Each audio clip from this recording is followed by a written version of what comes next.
You open your eyes to a room not built by people, but carved by rivers of time. The ceiling is low and pebbled, smoke brushed in shades of charcoal and brown.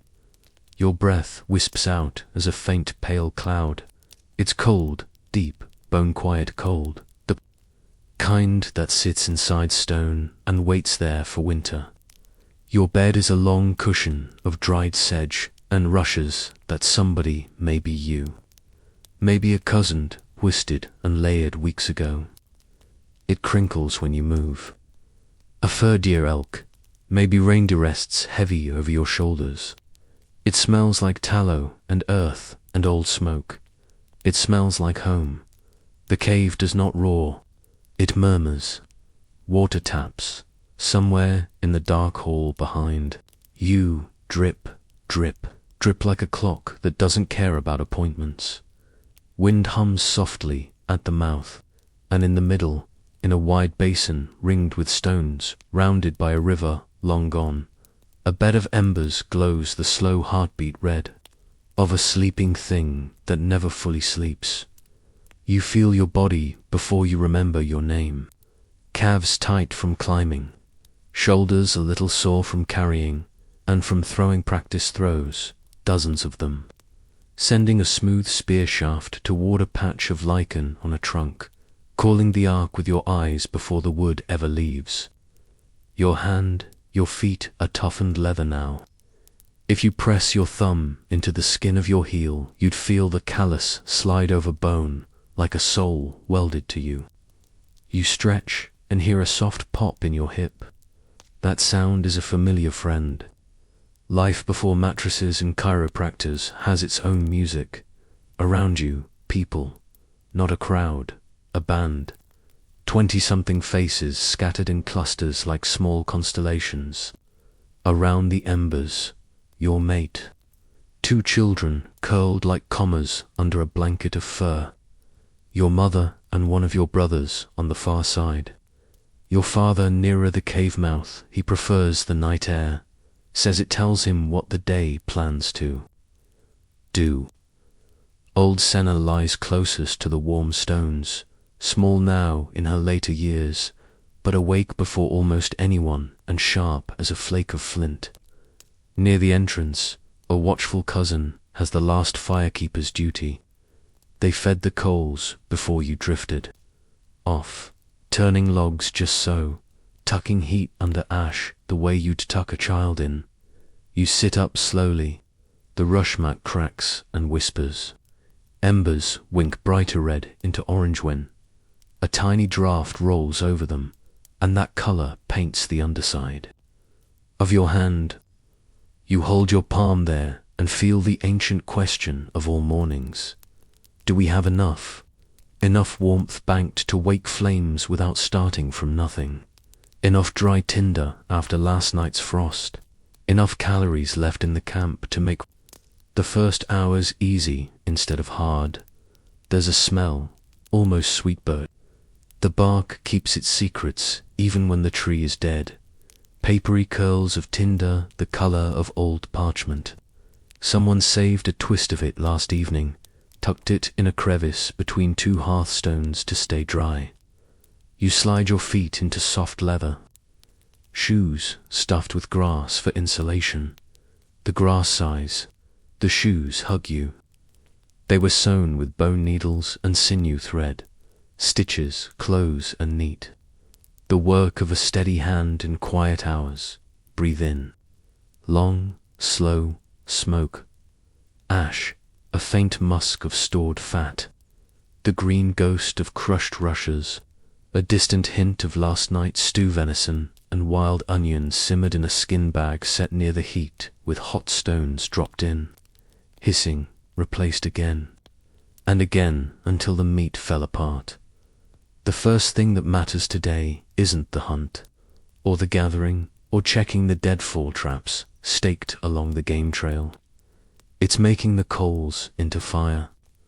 You bring your body near the basin, and you and the cousin and old Senna work in a wordless rhythm every child here knows long before they can throw.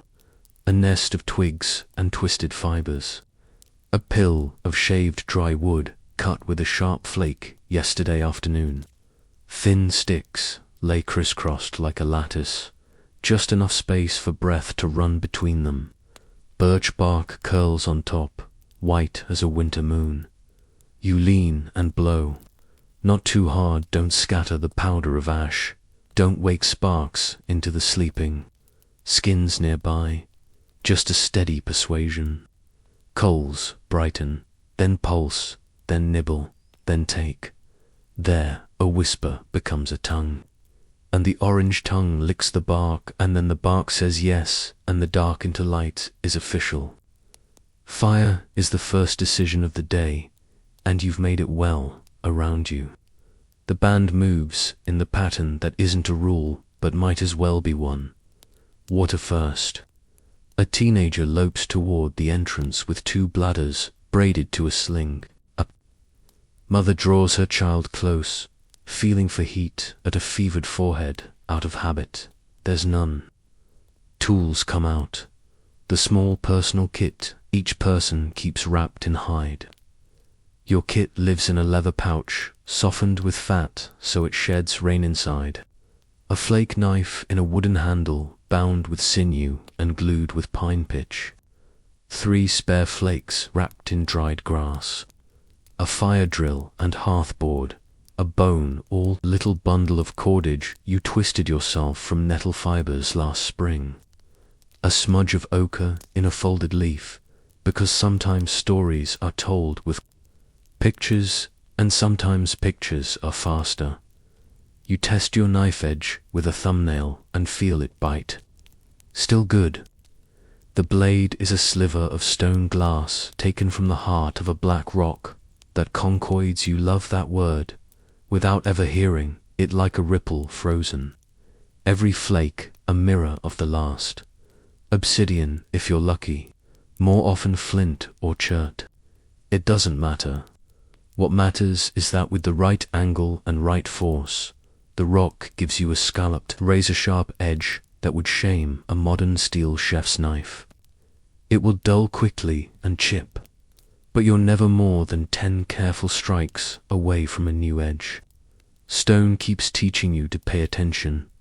Fire up, water back, and a handful of yesterday's roasted meat warmed on a stick, just enough to nudge blood sugar and mood. There's no coffee. You don't miss it because the morning air is a stimulant of its own. It enters your lungs cold, and your body answers by waking your chest, your ribs, your shoulders, turning you into a furnace. Plans don't get announced. They get made in a soft ring of talk and glances around the heat. East today. The deer trail that skirts the marsh might show fresh sign after the frost. Run broad-shouldered, not a chief, not a king, just a good coordinator touches his. Palm to the ground, rubs ash between finger and thumb, thinking. 3 and 3, he says, and that's plenty. 3 hunters with spears and an otlot law, spear thrower with the antler hook you carved smooth and balanced by feel. 3 more to shadow, to flush, to drive with noise or scent into a funnel where the spear can matter. Gatherers head south, beams of early light pricking the berry thickets and the hazel stand, where last year's nuts still hide beneath leaves. Everyone goes in pairs and trios. Alone is almost never an option. Alone is when a misstep on loose rock turns into a bad ankle and a shorter life.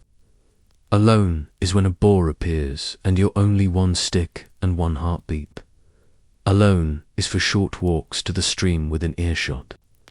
Everything else pairs you to other bodies and other brains, so your small mistakes average out into survival. Someone laughs, softly choric. Probably, he has an easy grin and a steady throw. He made a joke about sleepers who think they're invisible under 2 furs but keep a foot sticking out into the cold.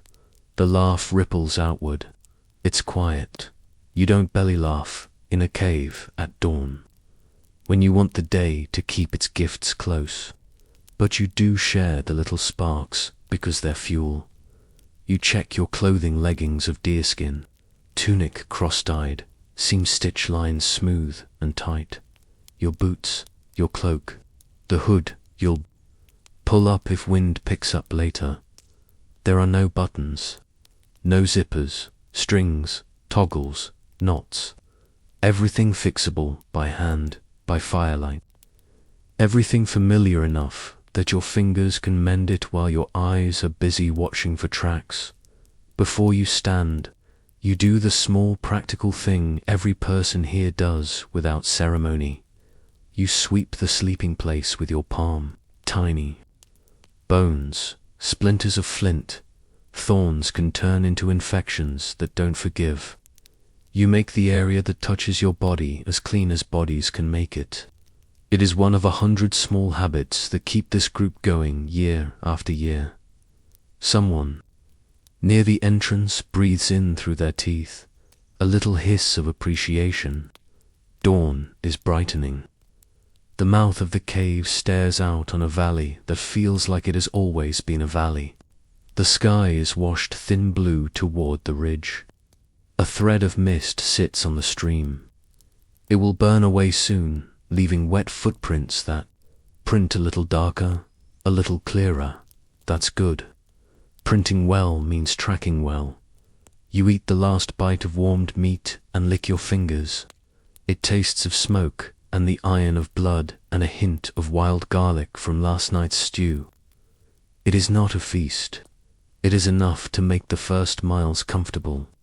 You stand, roll your shoulders, and touch 2 fingers to the edge of the hearth. You do it without thinking, the way people touch the doorframe of a childhood house when they leave for a long day.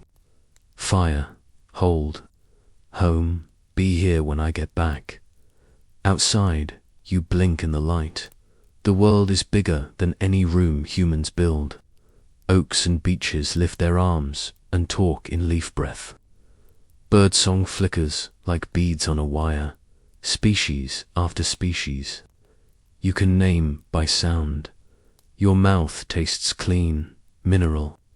When you step into the path, the ground answers back through your soles. You feel a map in your feet, the bend where roots always trip the unwary, the slump where rain makes a shallow mirror, the sidetrack a big cat sometimes uses and you pretend not to think about. You are not a cartoon. You are not a grunt with a club.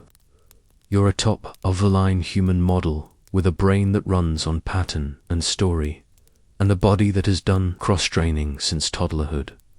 Carry, climb, balance, throw, sprint, crawl, wade, haul, laugh. You walk into the morning and the morning accepts you as one of its animals. And as you go, modern worries fall off the way dew falls off tall grass. When the sun gets serious, there are problems, real ones, but they're immediate and honest.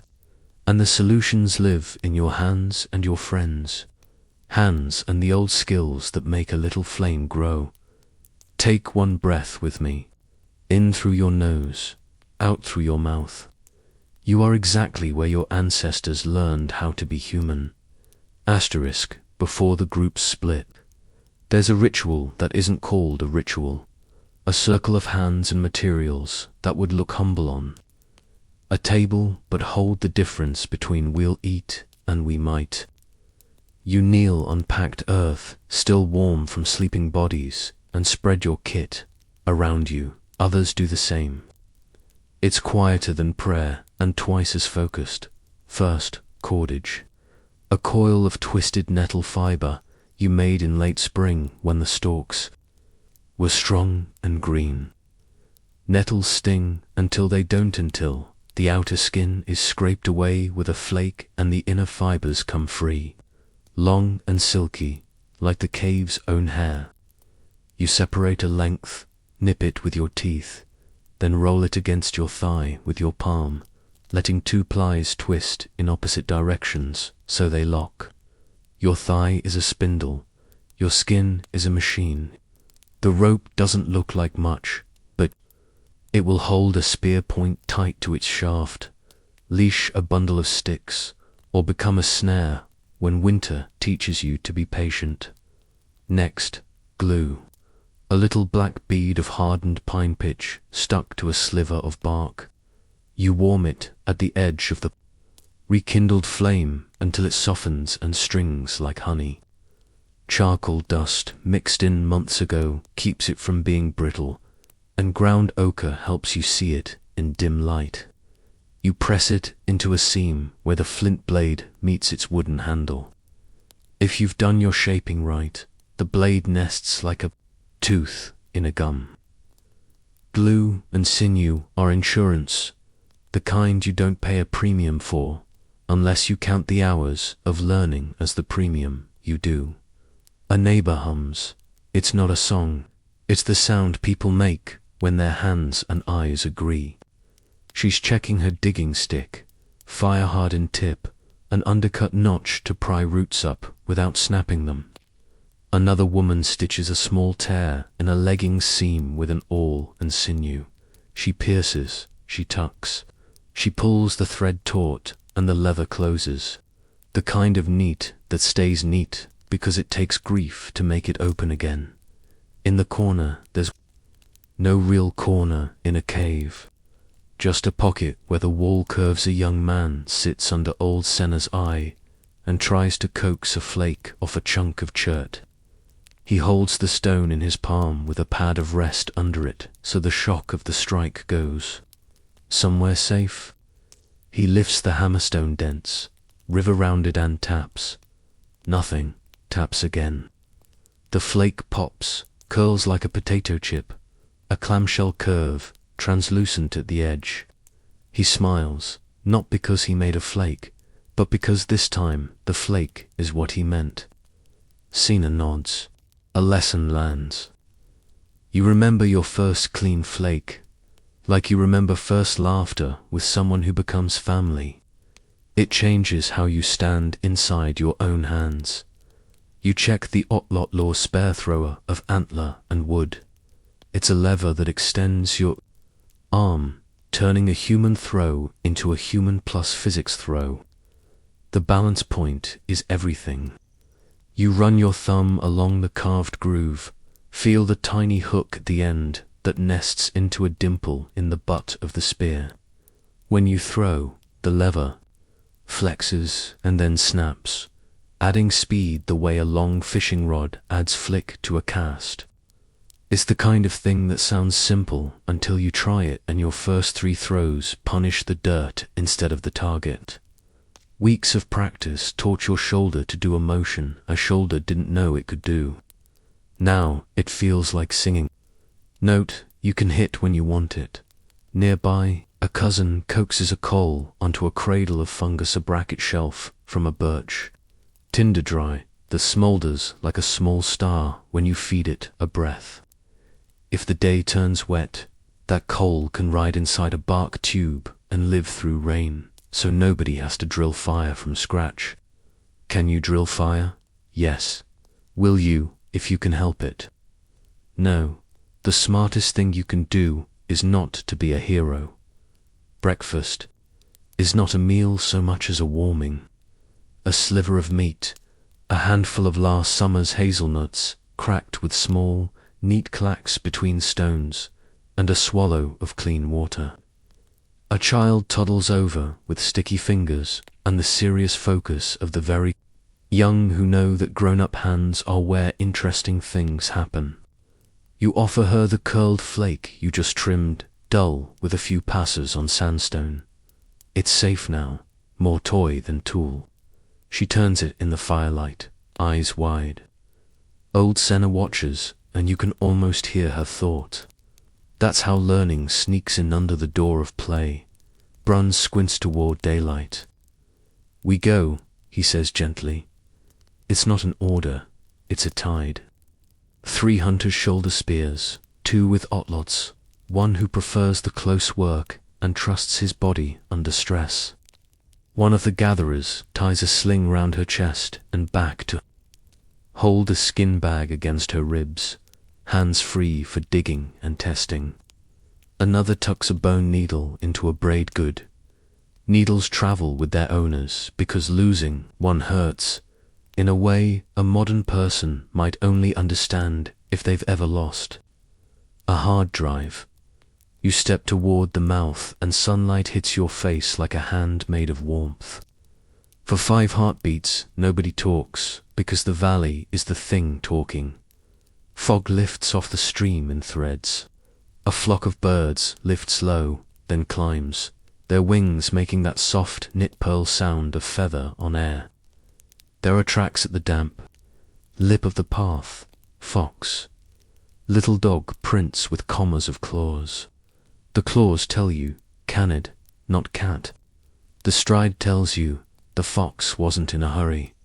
Good, the forest is in its usual mood. The hunters peel away east. Souls kissing moss and leaf litter with that practiced quiet that isn't magic, it's just knowing where to put your feet. Gatherers turn south, and you go with them today. You wear weight in the form of knowledge, edible, not edible. Edible if boiled twice and poured off. Edible if roasted in ashes. Medicinal if chewed and spit on a wound. Do not touch. You learned the list at knees and fires and on walks where you tripped and someone reached out and kept you from learning the hard, lethal way. Walk soft, Denny says. She's older than you and her hair is the color of frost on charcoal. She sees plants like other people see faces. You walk soft. The hazel stand holds gifts. If squirrels and jays didn't tax everything. Your fingers learn to find the round heft under wet leaves by feel. When you pick up a nut and roll it in your palm, you feel where the shell is thicker, where the seam wants a tool. You tuck 6, then 8, then a dozen into a leather pouch that has seen more seasons than a modern duffel bag will ever survive. 10 minutes later, Kessa calls you with a sound like a bird note. You follow the note and find her kneeling by a patch of green heart sleeves, shaped like promises, with a scent that slides up into your head and clears you from behind the eyes. Wild garlic. She lifts a bulb and cleans it with a twist of her fingers. Bite, she says, and you do, and your mouth wakes up. She laughs at your face. The way you blinkened drops. 3 bulbs in your pouch, like she's tucking small moons away for later. You cross a small stream on a fallen trunk. The bark is slick and green. You feel the give and take in the arch of your foot, inside muscles working to keep you balanced. If you fall, you're wet and cold and clumsy for the next hour. Not lethal, just unpleasant. You don't fall. Your body learned long ago to let your eyes have the far and your feet have the near look where you want to go, not where you're afraid of going. Mid-morning, the forest is a long corridor with carpets of leaves and windows of light. Birds talk about you. Squirrels insult you. You keep going because everybody eats when somebody keeps going. Denny reaches to the base of a willow and peels a whisper of bark. She nods to you. Headache tea, she says, and you file it in that part of your brain where remedies live. Tooth pain, willow tea, stomach pain, mint, cuts, yarrow, fevers, rest, and liquids, and a mother's cool hand on a forehead while a watchman keeps fire. You pass an old oak that wears a dark hole in its trunk like a mouth. Bees, you think, and your thinking turns correct as a glimmer of gold smell floats down. The hive is up in the hollow, 20 feet. Honey is concentrated sun. The plan is as old as hunger and smoke. Not today, too much wind, not enough hands, but you mark the tree with a small score of E with your knife. Low and discreet so, you'll find it again with Toma, who climbs like his fingers have their own eyes. Asterisk. Your own eyes are busy with smaller treasures. A bracket of mushrooms with undersides the color of butter and a smell like sweet pepper. Not for dinner, for tinder. The paws carry embers like a kept secret. You also find tracks that are almost a story told. Deer print clipped by the edge of a stone, a skid where the hoof slid, a tiny spray of dark spots where dew flung off, fresh within an hour. The hunters are east, but sin doesn't respect. Lines, you show Denny. She nods once and draws a quick line in the dirt with a stick, pointing direction. If they loop, she murmurs, we'll smell dinner before we see it tonight. You eat as you walk. A handful of last year's tiny dried crab apples, puckery and sweet, the kind that remind your jaw what chewing is for. No salt, no sugar, rain. Food tastes like itself, and in this world that's a compliment. At noon, the light softens and the shade warms, and someone jokes that even the rocks are hungry at midday. You stop by a stream and drink with your hands. The water is the right kind, fast over stones, clear, cold enough to bite the back of your throat and make your chest feel clean. You wet a square of leather and smear a pinch of ochre on it and touch the dusty red to your cheekbones, not for war or show, but because sun can cut even in cool air and this paste helps. The color looks good on everybody. Humans invented makeup long before they invented the supermarket aisle.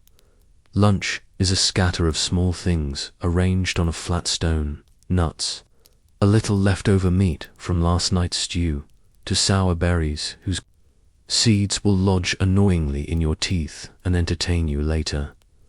Wild garlic chopped fine with a flake and mashed into fat to make a kind of spread.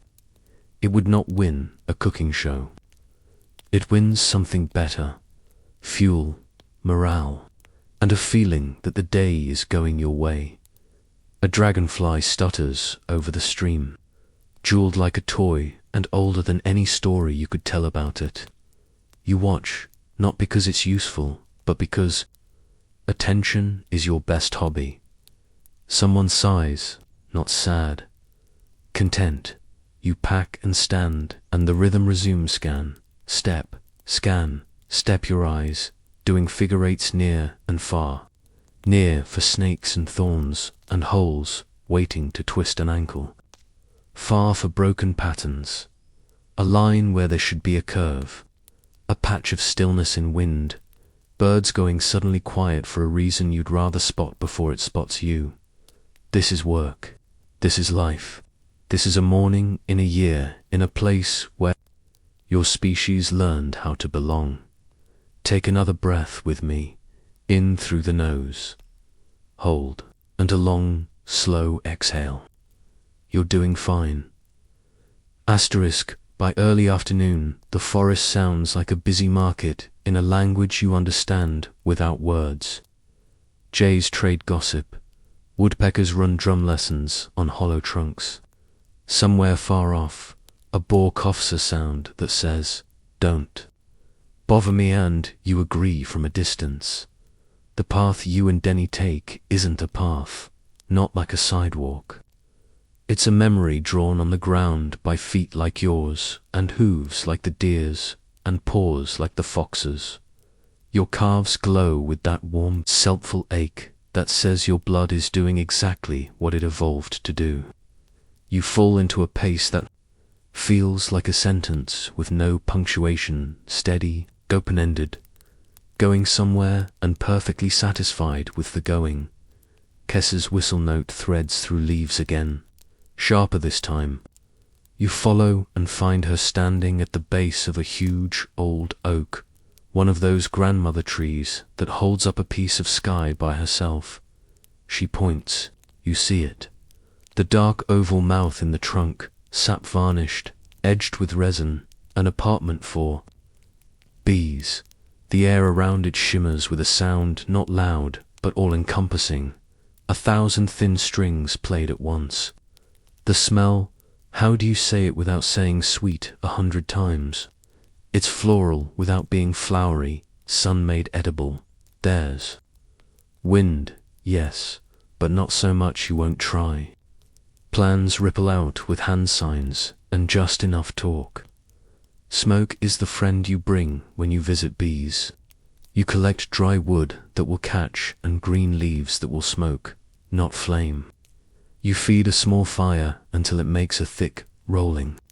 Cloud bees evolved with fire. Smoke tells them, take care of the honey. It might be time to leave. They gorge. Gorged bees sting less often. They're busy with their own version of emergency packing. Toma is here today. He strips to leggings and tucks his hair so it won't become a net. He's climbed trees since he was a boy. Not for sport, for dinner. He palms the trunk, finds the old scars like a ladder carved by storms, and moves. Feet and fingers, chest. Close to bark, lane of muscles, like braided ropes under skin. 30 seconds and he's there, and the hive hums around him like a living halo. He waits. This is the hard part, because patience hurts when your body is saying, climb, climb, climb, and lets the smoke do its persuasion. He reaches in. His arm disappears, elbow deep into a dark that vibrates. He doesn't flinch because flinching is how you brush a bee exactly where the stinger wants to be. His face is calm in that way you only learn when you do exactly this kind of dangerous thing exactly this way a dozen times. He draws his arm back slow, slow, and in his hand is a honeycomb like a map of heat. Hexagons perfect as math and gold. Like late afternoon, honey beads at the edges and drips. Slow motion, sunlight turned thick. There's a rule old as hunger. Take enough, leave enough. Toma works 3 pulls and then shakes his head when someone, joking, mimics just one more. He closes the hive with a plug of crushed leaves. The bees land on him like a cloak and then lift, undecided, and then settle on their door, drunk and busy. He climbs down faster than he went up, but not fast. When he drops the last few feet and lands light, you want to clap the way a modern audience claps at a high wire act. You don't. You kiss your fingers and press them to your forehead a thanks. Your grandmother taught your mother without using that word. You wrap the comb in leaves and leather. Children will taste this first tonight, sticky-fingered, eyes wide. Adults will smear a little on roasted meat and swear softly at how good it is. A portion goes into a sealed skin with wax. Saved sweetness for winter story in a jar you can. Open when snow stands taller than a child. The day tilts toward late. Shadows lengthen in quiet ways. You feel a subtle shift in birdsong. Afternoon songs are not morning songs. Lunch left you content. Now your body says water again and you say, yes. The stream ahead bends into a shallow pool over flat stones. You kneel and drink pomfuls. The cold is a bite and a bomb. You splash your face and tears come for no reason other than that cold water does that.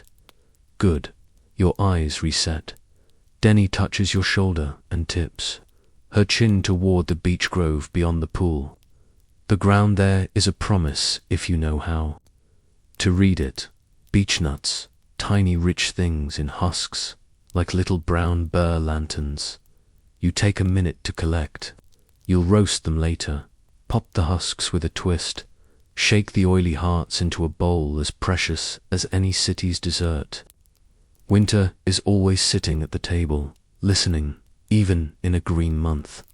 These nuts are how you talk back to him. We hear you, we're getting ready. Silence changes. Not gone, not threatened aware. The kind of quiet that isn't nothing. It's everything holding its breath. Kessa straightens. Denny's hand slides to her knife. You don't know what yet. Then you do. Elk, 5 adults and 2 calves, moving like a slow river through trunks. They're clothes, the kind of clothes where you can hear breath in those big chests and the velvety scrape of antler on a low branch. Your group makes itself small without crouching. Still, soft eyes soft, not the predator stare that asks for a chase. One cow turns her head and looks at you. One moment your world contains one species looking out. The next it contains two, each a mirror of the other's caution. You blink second, she huffs, then steps on, and the herd flows away, leaving only the smell musky, green and a set of tracks that will stay here all afternoon. Good luck, Denny whispers. Not woo-woo, not magic. A way of saying that was close and beautiful, and we are grateful to have been the kind of animals that get to watch. You lighten your step.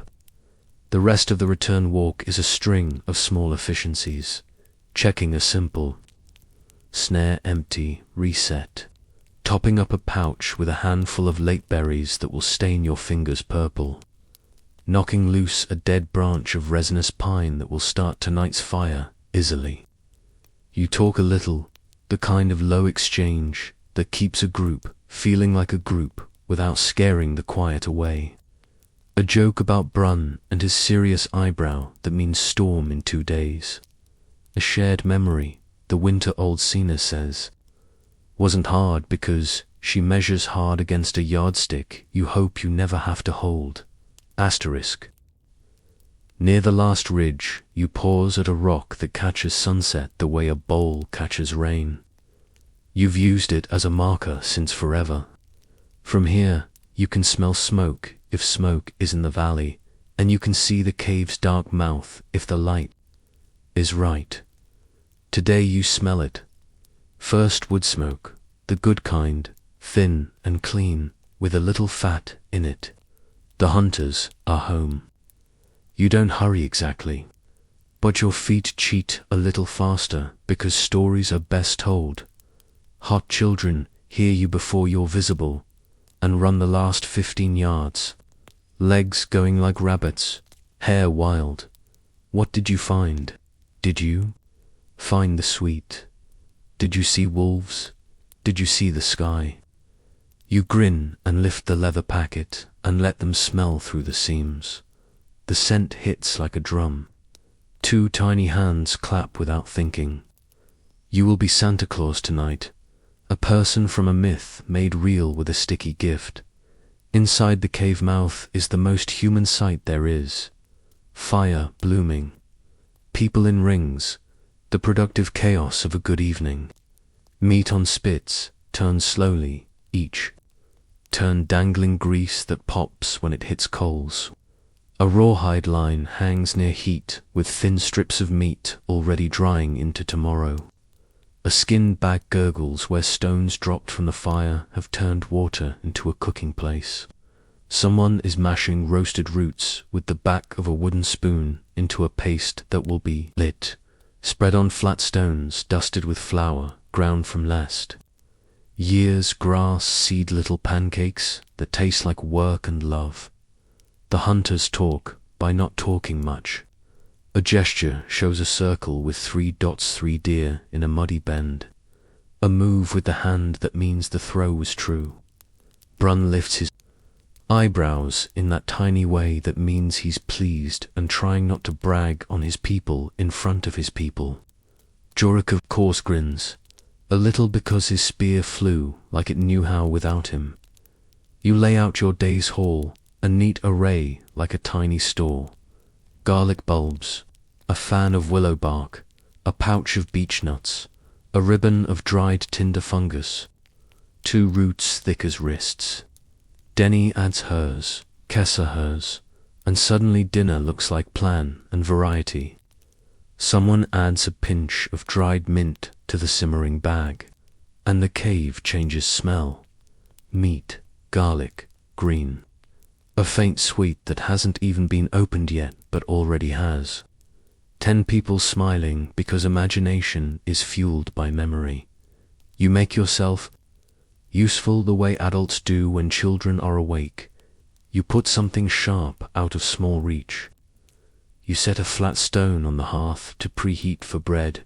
You hand a mother a clean piece of soft leather when a baby dribbles astonishingly down his own arm and laughs at the miracle of gravity. Work is never just work. It's a web that keeps people in the middle of it. Then comes the moment, the honey. You unfold the leaves and the leather, and the firelight makes the comb look like stained glass in a cathedral only bees know prayers for. Children get first taste tiny squares pressed onto flatbread hot from the stone. They make the face eyes. First, then mouth. Then a little involuntary sound.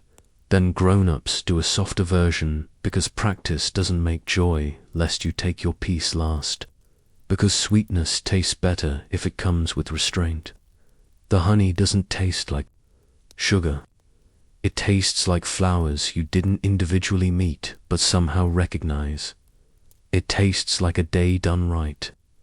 You close your eyes because your species closes its eyes when something is good enough to make the eyes a distraction. Dinner is slow. On purpose. The long talk isn't a speech. It's a braid of voices. A hunter adds the detail that the wind shifted right when they needed it. A gatherer tells the exact spot where mint still grows after the first frost, the place with the stones that look like sleeping pigs. Old Senna drops a story into the middle like a seed into a furrow. There was a winter when the cave's mouth froze with a curtain of ice, and we cooked behind it. And the cave was a lantern. The children go still. They tuck this image away, and someday they'll turn it into one of their own. You eat enough, not to dullness, to warmth, to tomorrow will start on good legs.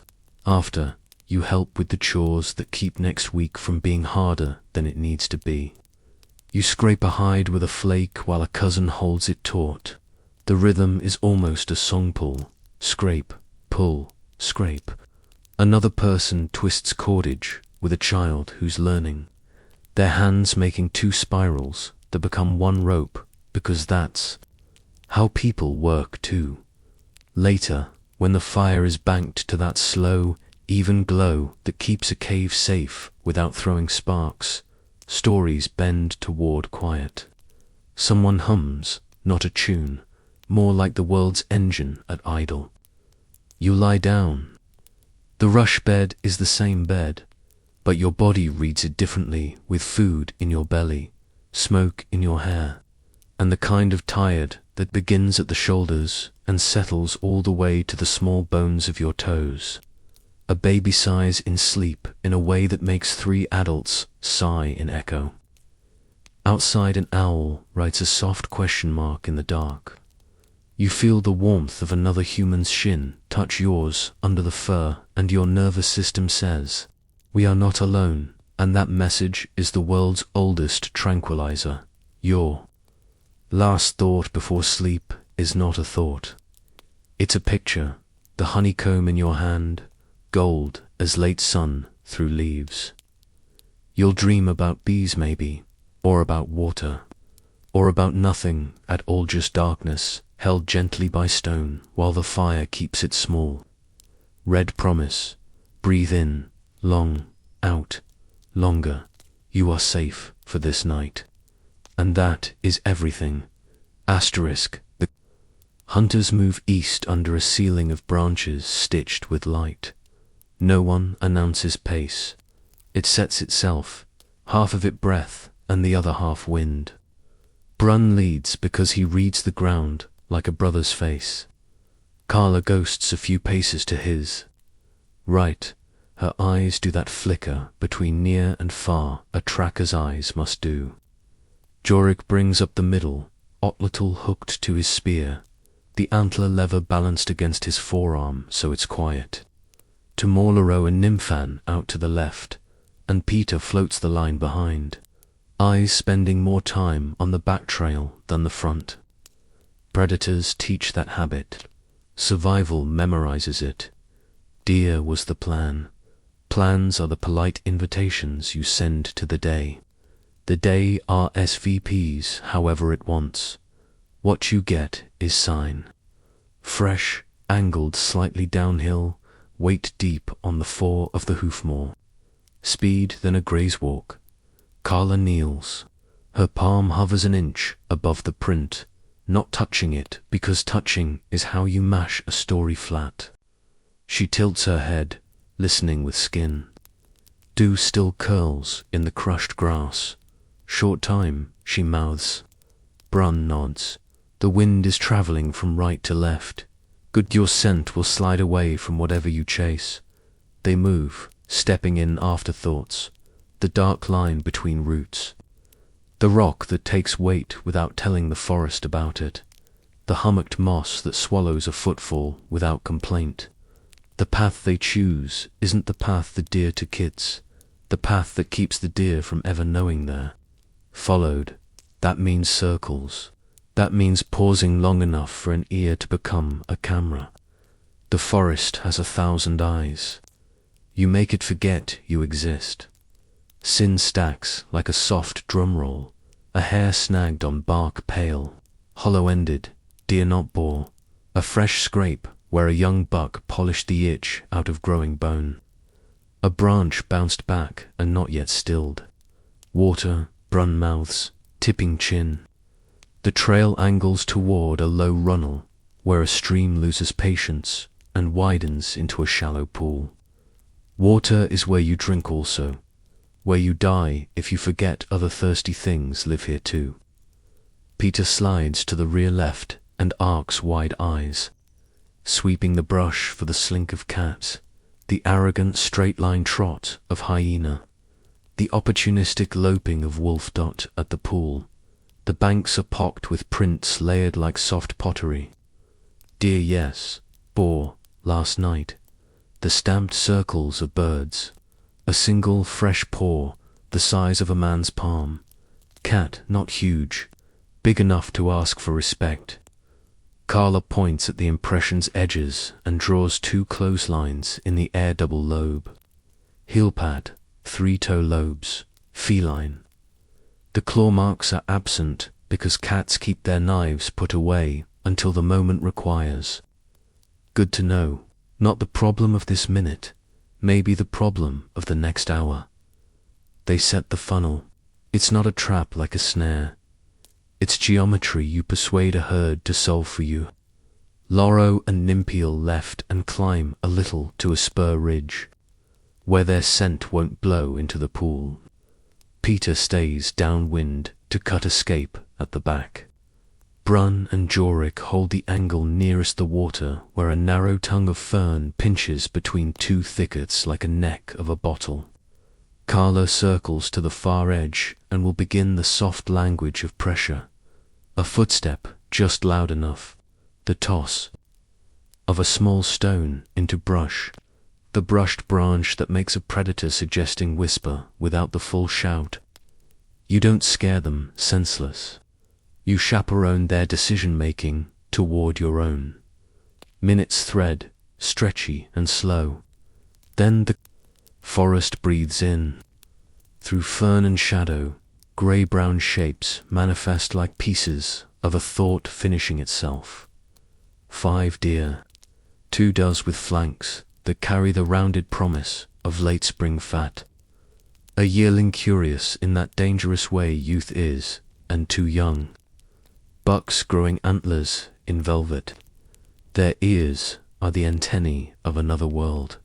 Heads lift, noses sift air. Wind Bravo carries your news away. Carla's hand flickers once from the far side. A pebble snaps softly in brush. The herd twitches, compresses, then eases exactly where you shepherded them, the fern neck. Brun's fingers lift nound. Jorik is already there, body memory taking over where thought would be too slow. The spare thrower flexes, the shaft rides the groove, the bone hook bites the butt of the spear and Jorik's shoulder, elbow, and wrist move in a long, practiced arc that turns wood into a flying intention. The point is stone. beveled and barbed by craft, dressed with glue that dries like a promise. It hisses through fern, slips under a rib behind a shoulder, and disappears to the fletching. The buck jolts like a bell struck hard. The herd explodes. Not scatter. Good funnels mean options become lines. Lero's spear meets the second buck at the turn solid, low, through. Peter's backup throw is ready and doesn't need to fly. 2 deer crash forward 10 paces and fold the way large animals fold when math finishes. The forest roars for a breathbird alarm, the clatter of brush, the long hush after, and then sound returns to normal like a pond's surface after a stone. Carla is already moving, knife in hand, not to celebrate, to end with decency. She touches the eye with the blade's back to check for blink. None. The point of her flint knife finds the quick arterial place at the throat and makes it swift. The blood is not gore here. It's gratitude, and it's what other lives in this place will smell from far off. Peter's head is already up, scanning. Wolves love your work. You don't mind sharing edges. You do mind sharing too much. Hands become a workshop. You triage the carrying problem. Hide left on or off. Off gathers less weight in blood and cools faster but takes time. The day is kind. They opt for field dressing. Slit low belly carefully, so you don't open the stomach and paint everything with stink. Reach, cut, pull. Steam lifts. The smell is strong and not unpleasant if you've lived your life near it. Iron, grass, hot stone. Brun cuts the windpipe, frees the heart and lungs, and lays them aside for a quick fry later if the march home allows fire. Jorik saws through the pelvis with a flake turned just so stone, makes sawteeth if you read it. Right hand clears the channel. Laro opens the femur's end, cracks for marrow with 2 stones, the way you've cracked nuts since you were 5, and sucks the fat like a child with honey. Energy now means feet that don't stumble later. They save too much to list. Sinew that will become thread strong enough to bind a spear and delicate enough to stitch a baby's shoe. Stomach cleaned and turned inside out for a water bag. The bladder, if it's intact. The long bones, scraped clean, which hum with future flutes and needles and awls. Hooves for glue. Hide for a winter hood. Meat becomes packages tied with their own skin. A travois isn't practical in this country of roots and stones, so backs become beasts of burden. Straps of hide cross chests. Loads settle in the hollow above hip bone. Jorik glances at the sky the way Brun taught him reading, not just cloud, but the taste of air, stable good. They start the walk back in a time that if you had a clock, you'd call early afternoon. If you had a calendar, you'd call late enough in the year that evenings are honest but generous. If you have a brain, you call it move. Predators come like thoughts quiet from angles. Peter hears them before she sees them. The not quite random zig of 2 grey shapes 100 yards off, unwilling to commit when 5 tall apes with long sticks smell like new blood and don't move like the slow, fat boars wolves prefer. She grins. Despite herself, wolves are beautiful. She lifts her spear and shows the straight geometry of a thrower ready to subtract a body from a pack if a pack turns foolish. The wolves decide for later. You'll see their prints near the gut pile tomorrow. That's fine. Everybody eats. That's the rule. Halfway home. Brun calls the small stop at a place where the path widens to a flat of stone and a stand of green. Wood weights to be borrowed. They light a fist-sized fire, just enough to sear the choice organs, fast heart first, sliced thin on a flake and sizzled on a hot rock, until it stiffens and bleeds slightly sweet. Salt? No. The flavor is animal and grass and smoke and story. Chewed slow, it goes down like a blessing. They leave the stones cool and bury the coal. You don't leave bright signals in a forest filled with eyes. When the mouth of the cave shows, someone may be, everyone breathes out loud. The smell of tonight's fire rides the slope. In that smoke is home. And in home is the promise that this day will be told to children with hands describing arcs in the air. And those children will shade their eyes with small palms and imagine the throw that made dinner fly. Inside, the rhythm will change to butchery and laughter and a seriousness this group wears like a good cloak. Take enough, leave enough, say thank you without pretending words alone feed people. Brun will lay a hand on the deer's shoulder like he does, not performative, just the physical grammar of respect. Sina will watch the way he watches, approving by not interrupting. Kala will strip sinew with that absorbed face she has. Will sharpen his point in the last light and look at the flake's edge, like he's looking at a horizon he's going to someday cross. Tonight, you will eat well. Tomorrow you will work to make sure tonight wasn't waste. And when sleep comes, it will fall like a cloak someone tosses perfect. No draft, no pinch, only warmth. Breathe in, slow, out. The hunt wasn't a movie. It was a series of careful decisions made by bodies that remember being animals. And there's dignity in that you can feel even now. Asterisk, you can live wrong with food for a while. You can live without a fire. For a day if you must. But you can't live long if the sky surprises you badly. And you can't live at all if you don't know where you are. The Paleolithic taught those rules to your ancestors until they forgot how not to remember them. Morning starts with the oldest forecast toolskin. You step outside the cave mouth and the air touches your cheeks like a temperature you could count if you had numbers. The wind has an edge, not knife sharp, more like a cool spoon, it says. No rain in the first half of the day. Cloud building later if the breeze turns. Brun doesn't say that. He squints toward a high smear of cloud feathering east to west and feels it in his teeth the way old breaks speak, soft aftermid.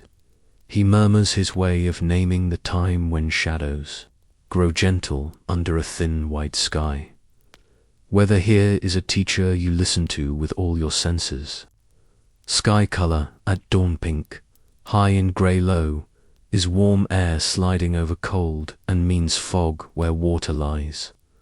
Yellow-edged broken cloud after a clear night means the sun will bully its way through by mid-morning. The single hawk you always see above. The ridge rides a steady line, not twitching steady thermals, stable air. Swallows skimming low snatch insects pulled down by pressure that's falling. Rain soon. Ants carrying eggs uphill from their holes. Too much water coming to keep infants dry. Cloud tells stories in dialects. The tall towers with anvil tops far to the south. Their sides sunlit and their bellies dark beat their own drums in late summer. They promise lightning that sketches trees and starts careless fires that clean the forest if the season isn't a liar. Thin veils that blur the sun into a coin you can look at. High ice, a front's far scout. Sheepy, tufted cloud travelling. Fast while the wind near your face barely moves. Wind aloft and a change that will surprise anyone who didn't look up when the day began. You don't just look up. You listen down. Leaves crackled drier. Moss feels spongy under heel and then not. Stones slick with dew at dawn become honest footing by the time birds change their songs from find me to feed me. The smell in the shade halfway up. The ridge is cold and mineral and green. In the open, it's sun-baked leaf and dust and the faint hot resin of pine. Over a day you could draw a map of scent trails. Mint where water trickles under rock. Wild onion on your hands, hours after you brush a patch. The metallic whisper that says lightning kissed a tree last week and burnt resin still remembers wayfinding grows out of this listening. Trails are less about lines on the ground and more about sequences in your head. From the cave mouth, 6 dozen paces, to the split beach that looks like a woman raising both arms in blessing. Angle right to avoid the hornet log. Skirt the fern bowl that hides a sink. Cross the shallow where the stream sets little braids around. 3 flat stones. Climb the hill that has the stump shaped like a bear sitting. Aim for the notch in the far ridge where the sun peaks in early winter. Walk the contour so your ankles thank you later. Step over the roots that catch strangers. You carry a compass in your skull. It is sun and shadow, moss and tree lean, prevailing. Wind, the tilt of bird flight at morning and evening. The way one side of boulders wears lichen thick and the other wears it thin. In dense cloud you can still read direction by the brightness of sky behind the even grey. The sun leaks through, and the leak has a side. If you hold a straight stick in level ground at midday and watch its shadow shrink and then grow, noon writes itself on the dirt and south becomes the line behind that shortest point. Your watch is a moving star you can't see in day, but can feel if you give your nervous system a chance to be what it evolved to be. A seer of patterns, asterisk. Night navigation is its own music.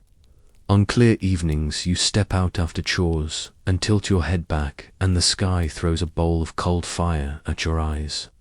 The big animals overhead, the bears, the hunter, the bird walk the same routes each. Season in directions you memorize by story. A straight row of bright points, the kind later people will call a beltrizers, slanted in winter evening. Lies flat by spring midnights, sinks to the west by high summer dawns. Old Senna points with a knuckle and tells it like a family history. That shape was over the cave mouth when she first bled. That arc was high when Brun's mother died. That river of smoke is where the sky elk walk, and when it sits right over the ridge we follow, real elk east into sleeps. The moon is a calendar you wear as a feeling. New dark and thick with stars. Good for hunting if you like surprise. Bad for travel if you want children not to stumble. Full carries its own weather. Light enough to find a dropped blade in grass. Restless sleep for some, because brightness whispers at eyelids through fur. Waxing, waning, your body knows it better than your mouth can say. Women track their own tides on memory bones with incised marks. Men track the slow dry of meat by how many moons it took to turn red into dark. This is science before notebooks. Accurate, repeatable, shared, sung. Storms are spectacular teachers.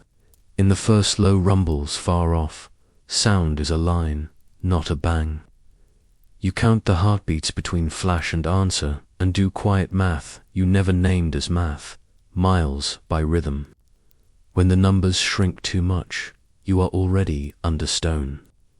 Skins pulled tight across the mouth of the cave to baffle wind, fire banked low and safe. Children learn the smell of lightning, like adults learn the smell of love. They will point. The sky burnt a tree, and someone will nod, already thinking ash for soap and char for medicine and the way. A scarred trunk will make good insects for fishing hooks. You carve from bone. Getting lost doesn't happen often because you do not let it begin. Alone is rare. If it must happen, you rim your mind with practices that snap you back. You set caches in your territory long before you need them. A sealed skin of dried meat in a stone hole, stacked and disguised. A bundle of flint and fungus. In a niche under the overhang that looks like a sleeping lion. A coil of cordage inside a hollow stump that always points east because the slope insists on it. You sing trails as you walk them quiet, under-breath melodies with words that change each season but keep the shape of the land in their tune. If fear flares and narrows your attention to a mean little tunnel, you stop, crouch, spread your hands flat on ground, and breathe until the tunnel widens. Then you listen. Water always goes down. Home is never at the bottom of a flood path. Ridge and contour are friends, who introduce you to other friends. Even the small daily things are wayfinding. Where to hang meat in the cave so smoke keeps it kindly without turning it into charcoal. Where to sit when wind brings the cold snakes, in that favor ankle height. Where to place sleeping mats so coughs don't run through children like fire through dry grass.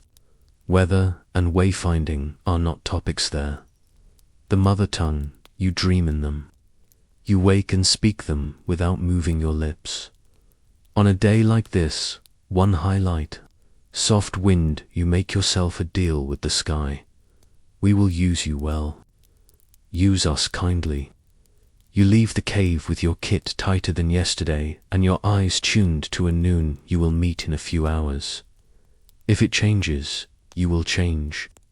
The only sin the sky won't forgive is insisting. A last glance upward, thin cloud. Swans wheeling, hawk steady. A faint halo around the sun that says ice aloft. Soft aftermid, Brun said. You smile when hours later the light does exactly what he told it to do. The living forecast, verified. Take a breath with me. Quiet in, easy out. You know where you are. The sky knows you, too. That's enough for one good day. Asterisk, if the hunt is the drama, the craft is the daily poem, the quiet work that keeps drama from becoming tragedy. Tonight, after meat is hung and stories are told, the cave turns into a workshop strung along the fire like beads on a thread of light. Two hides soak near the mouth in a cold CPU channeled with stones weeks ago. They are heavy, Heron, and they smell like a river carried a forest through a kitchen. You roll them over your knees and work a dull flake under the membrane layer. Push. Pull. Scrape until the white strings that once held muscle to skin come away. Somewhere outside a star appears. You scrape by its light without needing to look at it. The rhythm puts your body in a good trance work that costs effort, but gives back pride like warmth. Tomorrow, you'll brain tan these hides. It sounds like a threat, it's a kindness. Every animal carries enough brains to tan its own skin, Sina says, and she has not once been wrong with a proverb. You'll mash brain with warm water into a paste that looks like something you shouldn't touch. You'll touch it anyway. Massage it into the hide until your forearms sing. Then stretch the hide over a pole anchored in the cave floor and pull, pull, pull. The fibers will learn to be flexible. Later, smoke will teach them to remember, and the hide will forget it was once the thing that kept a body warm and become the thing that keeps your body warm. Across the fire, Kessa works sinew. Tendons dried on a rack curl like pale bows. She pounds them gently with a rounded stone until they tease into threads as fine as hair and strong enough to haul a fish into a canoe 1,000 years from now in a different story. She licks her fingers and twists the fibers into cords, then splits the cords into finer strands and cleans them again until they're thread that barely looks like thread, almost invisible, nearly unbreakable. When she stitches your leggings with this, the seam will hold like bone holds flesh. A boy, not yet an adult. old enough to be trusted with sharp things if an adult watches works, a bone needle on sandstone. He rubs, he flips. He rubs, he pierces with an awl, then widens the eye with a sliver of flint, careful to keep the point tempered and the shaft uncracked. He hums the way people hum when they are inside a task instead of wrestling it. When he looks up, his face is lit with that bright inward weather that means he made a thing that will outlast this winter and maybe the next. Someone else Denny's cousin, Rannisters, a pitch pot, pine resin beads melted in a shell with charcoal, and a pinch of ochre until the black mass goes glossy and taffy thick. She tests a smear on a stick, waits, presses thumbnail to brittle, adds more charcoal, tests again springy now, not crumbly. Pitch is glue and seal and polish. It's the thing between things that turns to pieces into one. Tomorrow she rebed a loose stone point with this black miracle, spiral sinew. Over it while the pitch is warm, and the joint will cool into a marriage. Baskets are new and old at once. New today because someone always has a better way to split willow, to fold bark, to make a rim strong without adding weight.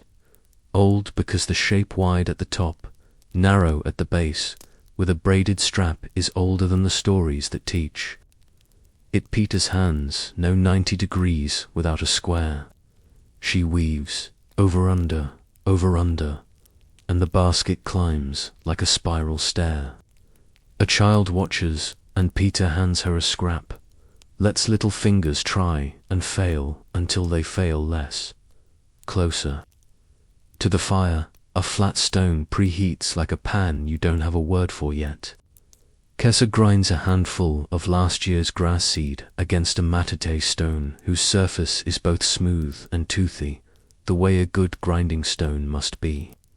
The flour she makes is coarse and pebbly, shot through with bran and germ and the promise of fullness. She splashes water, pinches salt from a little leather twist somebody carried back from the coastal trade moons ago, and palms a dough that remembers only the hands that hold it.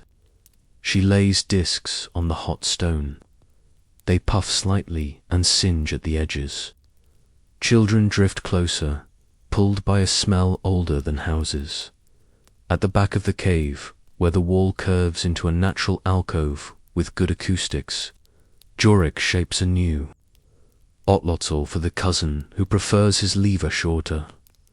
Jorik's knife kisses antler, raising pale curls. He scrapes, checks, flecks, scrapes again, licks his thumb and rubs it along the groove until it shines. He sets a small notch at the handle just so where the index finger will live. It is the kind of detail that makes a throw true when everything else wind, fear, moving target conspires to make it not true. He will not sign it. The signature is that it works. Asterisk.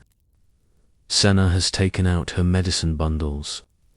They are wrapped in hide as soft as breath and tied with cord knotted in ways only she remembers instantly. Inside, dried leaves lay like flat little hands. She picks one, rubs it to powder with a thumbnail, and the cave smells like summer by a stream. Mint, she says to two young women whose babies attach to their breasts with the greedy calm of mammals. 4 bellies, another bandoliero, another ground charcoal for poultice. She does not do this as ritual, but ritual is simply a practical thing given time and repetition. Quiet falls near her because listening feels like eating when the food is knowledge. Everywhere, repair. A spear shaft straightened by heat and pressure. A crack in a cup made from a gourd sewn, closed with florphine stitches and sealed with pitch. Cordage twisted from dogbane fibre. A child's toy tiny carved horse from the scrap end of a piece that wanted to be a handle and wasn't. You can measure a culture by its toys. Yours tells children that animals are worth your hands. Storage is technology too. Pits dug beyond the drippling of the cave mouth, lined with bark and charcoal, sealed with stone and clay. In them, food sleeps, safe from noses and teeth that can't puzzle out lids. A sling woven of plant fiber holds a meat bundle up in smoke. The smoke is antibiotic before anyone names it. Racks stand like small forests around the hearth, each one labeled by habit. This for damp gloves, this for the day's hunt, this for the child who likes to hide things and needs a place where hiding doesn't mean losing. Your clothes tell stories of hands. Leather leggings, hide scraped, brained, smoked, cut with a flake traced along a charcoal outline, holes punched with an awl, seams married with sinew and a stitch that alternates in and out and never pulls tearing wise. A tunic cross-dyed, carved from antler with holes drilled by a pinched string and sand and time. Boots, thick sole, soft upper, filled with dry grass you change every few days because dry feet are the difference between good humor and short tempers. A hood fur turned in at the edge, a tie under chin, a fringe that breaks wind without becoming a wick for rain. These are not costumes. They are machines made of skin and fiber and intelligence. You also make time objects, a notched stick records. Moons passed since the last salmon run. A string of beads carved from shell travels on a neck, each bead a story. The child lived. The winter was thin but survivable. The hunt was clean. That day you saw the sky split and the tree burn. A bone. Flute has 3 holes and a 4th that never sounds the way you want it to. Which is fine because the cave makes it sound like river anyway. When 2 people hum and 1 person plays, the painted animals on the far wall hum back if you stand in the right spot. That is not superstition. That is acoustics. You figured it out without a diagram. Teaching runs like a current through all. This, no classrooms, endless lessons. Hold the knife like this so your thumb doesn't slip and tell the fire a story about blood. Fold bark while it's wet so it learns the shape it must remember when dry. Always test pitch with your thumbnail, not your fingertip. Your nail tells truth your skin lies about. When you grind flour, sing a low song. It keeps your shoulders from turning to stone. Laughter follows mistakes, like shade follows sun. The price of error is sometimes high out there. In here, you make sure it's low, so out there you pay less.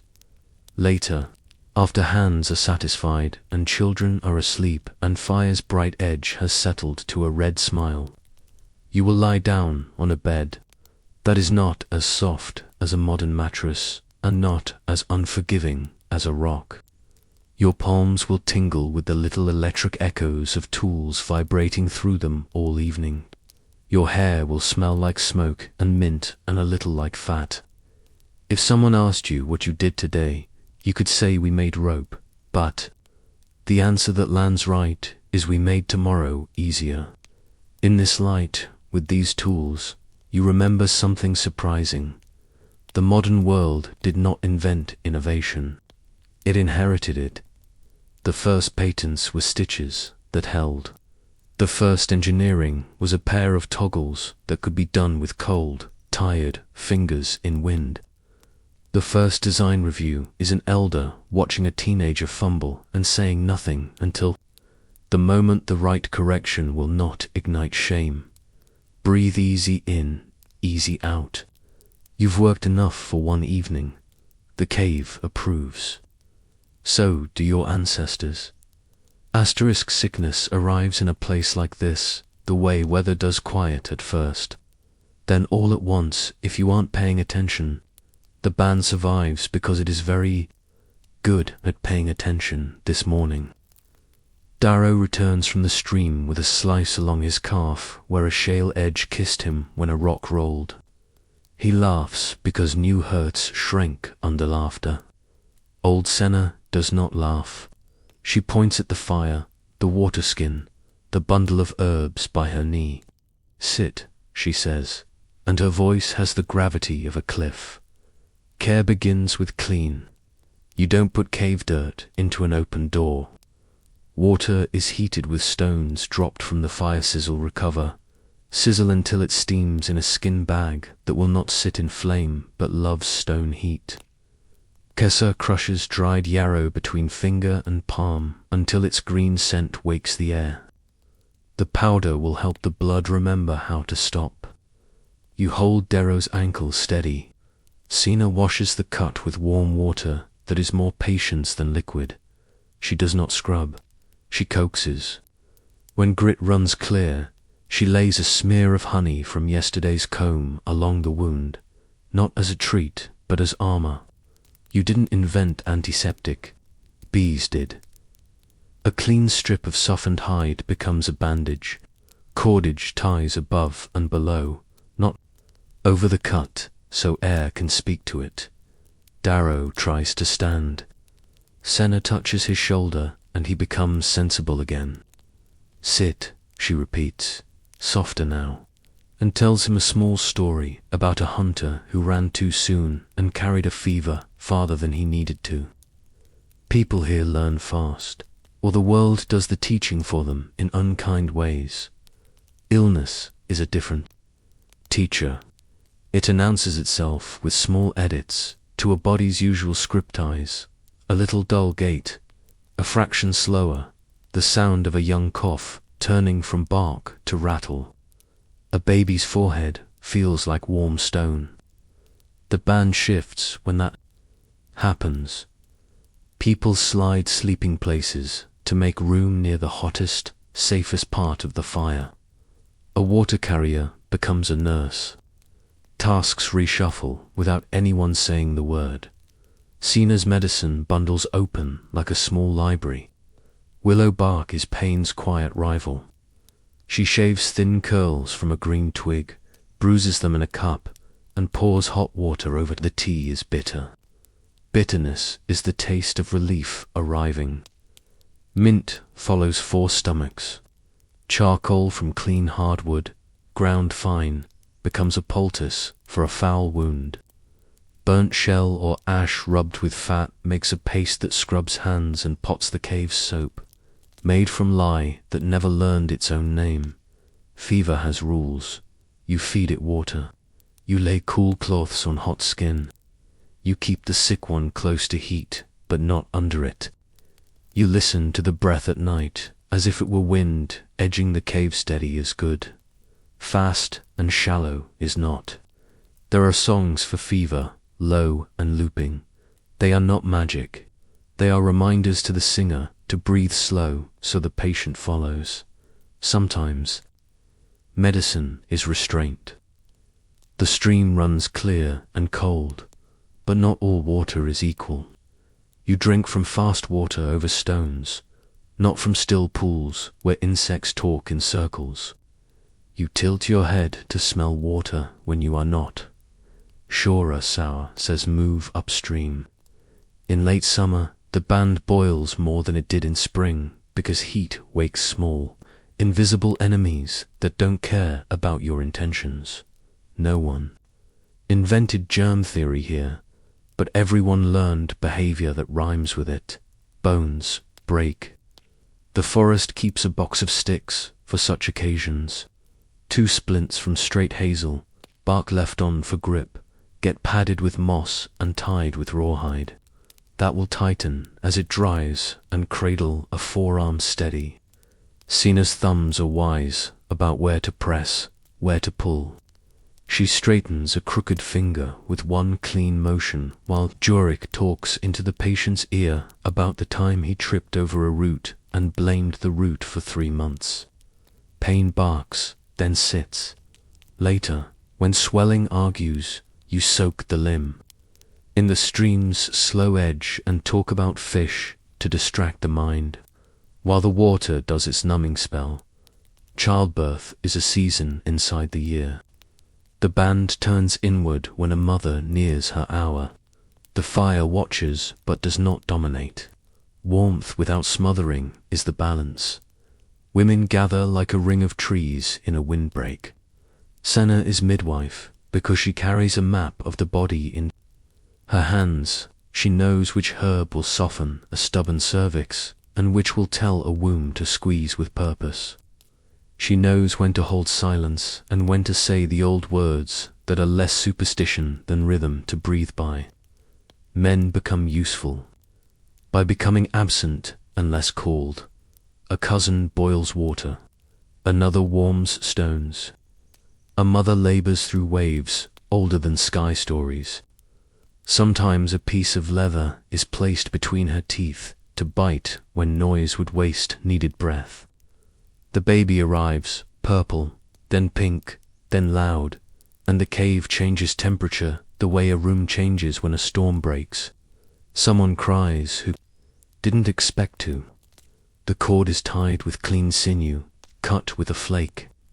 Milk starts like a miracle that has been rehearsed for hundreds of thousands of years. Asterisk. Loss happens. A winter fever takes a grandfather who held the best stories about the river turning to glass. A birth goes wrong even when everyone does everything right. The band grieves in work. Hides get scraped a little more carefully. Firewood stacks a little higher. Food is shared with a ferocity that refuses despair. At dusk, a small circle of pitch is painted on a rock near the cave mouth with a thumb and a palm prints over it. Not magic, memory. We were here. He was here. Contagion is managed without naming it. Sick mats go downwind. Cups and spoons become this one for her, that one for everyone else. Hands wash in running water with ash. Ash bites grease the way some words bite lies. Laughter doesn't vanish. It lowers its voice. 2 children who cough are kept near Senna at night, so one pair of ears can listen for both until the worst has passed. Healing isn't glamorous. It is 1,000 small decisions done consistently. Air and light on a wound by day, cover by night. Gentle stretching of an injured ankle the moment swelling allows. Not the week after when stiffness writes a new rule into a joint. Feeding the sick first when food is not abundant. Telling them stories that are not pity. Honey on a cut, resin over the honey to seal it when you must leave the cave. Change both when you return. Choosing patience even when the hunt is calling names like a friend at a door. There are special nights when a fever breaks, somebody sings the narrow tune that only gets sung for that. It climbs 1 step, descends 2, climbs 3, lands on a note that feels like a bed. Children fall asleep to it even when they are not the ones with fever. The cave walls hold the echoes like another blanket. You, who walk and carry and throw, also sit and wipe and hold. Your palm on a hot forehead is medicine. Your steady breath beside the uneven breath is medicine.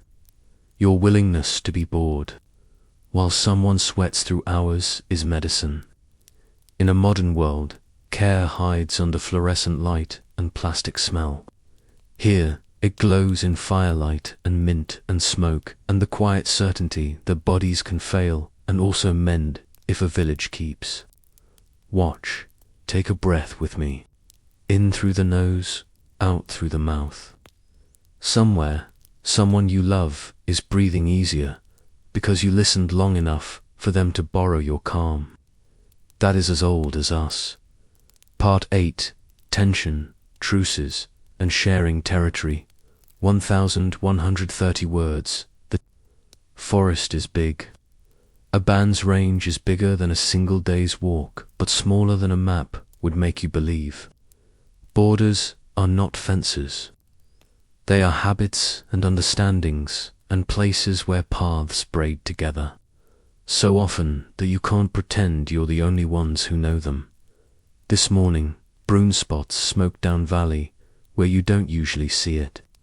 Not the sharp, dark wolf of a wildfire. The pale, steady ribbon of people who fed small sticks to a careful flame. He squints, not suspicious so much as thoughtful. Neighbors, he says. That word holds 3 others friends, strangers, rivals sent or more facts arrive. Protocol. Lives in feet and hands. You don't walk in as a crowd. 3 of you go. Brun, Sennebeckers. Elders cool the blood and you, because your face smiles before your mouth does. Weapons, of course, but carried like tools, not like decisions, already. Made, spears cradle low, otlot unhooked, knives sheathed. Open palms show more than any words you have. You follow the creek, then climb to a flat where a ring of stones cradles a flame. People look up with the alertness of those who live without locks. They are your shape and height, their clothes built by the same rule book of leather and sinew, their faces different the way all faces are different and the same. The one who stands to meet you is a woman with a scar like a pale vine along her forearm.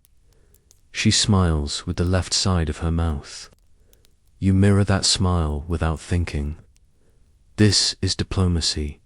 Make your body into a familiar place. Hands lift, palms empty. A small bow that isn't subservience. Just, I see you. Brun says your name and taps his chest. The woman does the same and taps hers. Nearer, she gestures toward the fire. You sit at the edge of warmth. Closeness is earned by minutes, not assumed. A child peeks from behind Neera's leg and sees your necklace shell bead traded from far away and goes wide-eyed. You take it off and let the child hold it. A gift without words. We came to add, not to cut. Trade isn't a market. It's proof you plan to see each other again. Brun draws from his pouch a flake of obsidian the size of a thumbnail hard, to come by this far from the old volcanoes. Neera feels its edge, nods, and lays a bundle of dried seaweed in return, black-green, and salt-smelling, an ocean's signature folded into food. Your people don't live by the sea, their people do. Now your soup will taste like 2 maps at once. Someone laughs because seaweed always makes children pull faces and then ask for more. Geography is the real negotiator. The salt lick west of the ridge can feed deer and people both. You learned long ago that fights at the lick end badly for everyone. So there's a rule. Equal days in equal weeks, signaled by a notch on the marker tree, changed at the first new. Moon Neera's band carved the last notch. Brun nods. Are weak, he says, gentle. Neera nods back. You're weak, she repeats. The kind of sentence that keeps knives sleeping. Not every overlap has a rule yet. Honey trees are sparks, waiting for wind. Your band marks with a small V at trunk base. There's scratches a horizontal line. If both marks appear, the first group to return with enough people to climb and tend takes the first pull and leaves a share wrapped and hung high for the other. You describe the V with your finger on the ground. Neera draws her bar under it. You draw a circle around both. Shared, she nods. The child who held your shell leans in and adds a dot in the circle. And everyone laughs. The dot becomes a joke, and the child gets a taste first. Tension lives under everything because food is finite and winter remembers names. It shows as a pause, a breath too long when a deer trail points toward both camps. It shows as a neighbor who sits with their back not quite turned. It shows as bragging that is really fear rehearsing itself out loud. Senna dissolves half of it by being kind in the way that requires no permission. She compliments a stitch on Nira's sleeve tight, even a pattern you haven't seen before. Nira's mouth twitches, pleased.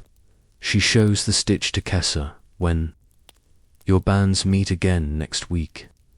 This is how culture moves, not by stealing, by noticing. Conflict happens.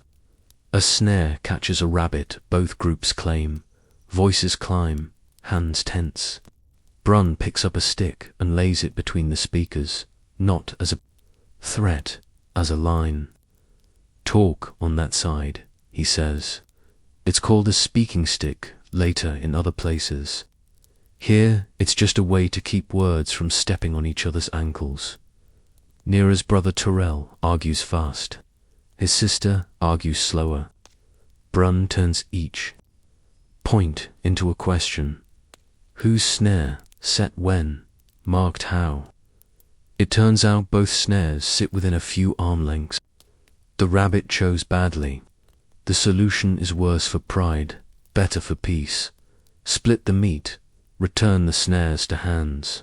Walk to a tree, cut a strip of bark, twist it into a long ribbon, and tie it between the two snare points, so that next time, the same animal will feel the drag and maybe choose a different trail. Everyone laughs, because even rabbits get a vote. There are bigger things. Mate exchange prevents families from becoming narrow. It isn't bartering bodies. It is careful introductions over many meetings, gifts traded, eyes meeting across fires, elders asking questions that start with "Can you live with this person's way of being tired?" And when she is angry, does she go quiet or loud? The first sleep together is not at the cave. It is in a neutral camp with 4 aunties pretending not to listen. Babies born of such agreements carry 2 territories in their backs. The bands knit. War dissolves where kin ties begin. Once a year, twice, if the salmon are thick or the mast falls heavy, several bands choose a wide meadow along the river and arrive over 2 days like a chorus assembling parts. Fires make a necklace around the field. Piles of traded things build up. Flint from the high ridge, shells and salt. Ochre from a cliff you can see from the far bend. A twist of dried berries so dense they taste like wine without wine's sleep thief. People learn songs they didn't know they already knew. A boy from elsewhere shows Jorik an otlotl grip that saves a finger on long throws. A woman teaches Kessa a knot that comes undone with one pull, even after it's been wet and frozen. News. Runs. A rockfall closed a pass. Wolves denning near the lower ford. A child's recovery after a fever because a midwife there found a new way to turn a stubborn breach. The meadow becomes a university without tuition, a festival without gates, a parliament without chair. Violence is rare because violence is expensive. Still, a fight can spark when hunger sharpens the mind into a single hard edge. There are rules even then. Spears are set aside, clubs only. First blood ends it. Elders decide the payment, which is never measured in pride and always measured in calories or labor. Bring 2 bundles of dry wood in 3 days. Hunt with them for 4 mornings. Teach their young one the song for the river crossing. The goal is not victory, it is future. On your walk home from Nira's camp, a drizzle begins soft after mid, just like Brun read. The drops tap leaves and hats in a rhythm that relaxes arguments. Your band moves through wet fern and the smell is high, summer distilled. You feel your shoulders drop, tension sliding off like water off oiled hide. The cave mouth appears as a darker patch inside grey, smoke lifting a steady line. Inside, people look up as they always do when the outside returns to the inside. A question without words. Are we good? And your nod, the answer they wanted. You hang the seaweed above the hearth to dry. Children reach up to touch it and lick their fingers and make that face. Later they'll ask for more. You teach them near a stitch. They teach you that rabbits too can change policy. The forest holds everyone in a compromise older than law. Breathe in, slow, out. Territory is not a fence. It is a conversation. You keep having with neighbors, with deer, with the sky. You speak it well. Asterisk summer is laughter without reason. Autumn is accounting. Winter is the audit. The cave becomes a ledger long before the first hard frost. Brune draws a line along the hearthstones with a piece of charcoal and marks small notches with the bone awl, each notch a full bundle of dry wood stacked, each slash a skin bag of dried meat hung, each dot a bowl of rendered fat cooled to a white coin and stored in a pit beyond the driplin. It is not numeracy the way a book shows it. It is math you can taste. Fat is king. You can eat yourself thin on rabbit and still starve because lean meat lies about being enough. So the band does winter math in Greece. 2 deer, 3 if the mast fails. A boar if luck doesn't mind. Marrow jars from cracked long bones. Knock, split, scrape. Simmer with hot stones in a skin bag until the bone gives up its last secret. A pan of tallow cooled and trimmed and wrapped in hide. Labelled in your mind by the notch senna carves into its edge with a flake 1 notch for early winter, 2 for deep. Pemmican happens without the name. Dried meat pounded to fluff, mixed with hot fat and a handful of sour berries for bite, pressed into slabs that will not spoil if you respect dryness. Children gnaw them like bars. Adults break them into stew. And suddenly water tastes like food. Plant math matters as much. Beech nuts roasted and rubbed out of their burrs. Hazel split and sorted. Small ones for quick use, large for late. Bulbs dug and dried near smoke until their rings are sweet as a patient onion. Grass seed ground and stored in skin sacks that mice cannot chew because you hang them where smoke kisses them and smoke tastes wrong to mouse mouths. Dried greens, the mint and the garlic leaves, the nettle you scalded to tame crumbled into jars. Winter without greens becomes scurvy in other times and places. Here it becomes we feel mean for no reason. Sina watches for that and drops. A pinch of summer into the pot when tempers rise. Wood is a calendar. Oak for long burns. Birch for quick hot. Pine for coaxing wet mornings into fire. You cut deadfall in the easy months and stack it high under a rock ledge that does not drip. The stacks look like a small forest laying down for a nap. Children count them by games. If we burn 1.5 stacks each moon, how many before the big cold? A child answers wrong, learns right, and glows because now their hands help feed fire with numbers. Clothes thicken. Boots get a second soul, stitched on with sinew like a smile around a mouth. Grass liners are changed daily because dry feet keep voices gentle. Hoods gain a fur fringe that breaks wind. Cloaks get heavier and hang near the fire at night, so the morning putin feels like a hug. Mitts appear double-layered, thumbs separate. The old design that always worked. When snow finally arrives, it arrives like silence falling. Sound changes. The cave breath softens. The forest's bones show through. Tracks become sentences you read without stooping. Fox writes poems. Deer write roads. A hare scribbles loops and then vanishes under a brush pile with a jump long enough to puzzle a beginner. Children learn winter reading with cheers. He turned there. She slept there. They also learn the civics of winter. You don't chase a starving animal for play. You respect energy because winter is a ballot and calories are votes. Hunting. Shifts to small math. Snares set on rabbit runs where low branches make a tunnel. Deadfalls disguised with carestone, weight, stick trigger, bait that smells like last summer. Birds become meals if you remember patience. A line of nooses hung. In a flight path through a gap in a hedgerow can bring you 3 thrushes when your cleverness deserves it. Fish under ice are a gift for those who hate numb fingers less than they love soup. Chip a hole, set a weir of sticks, drop a baited bone hook. Wait while your breath makes a cloud that keeps your nose company. Fire becomes both god and accountant. You bank coals at night under ash, so morning isn't a flint tax. You lift a flat stone set at the edge and find yesterday's red still living there like a secret. The first breath you blow is a prayer without a god, more like a promise. I will feed you if you will feed us. The fire answers by being fire.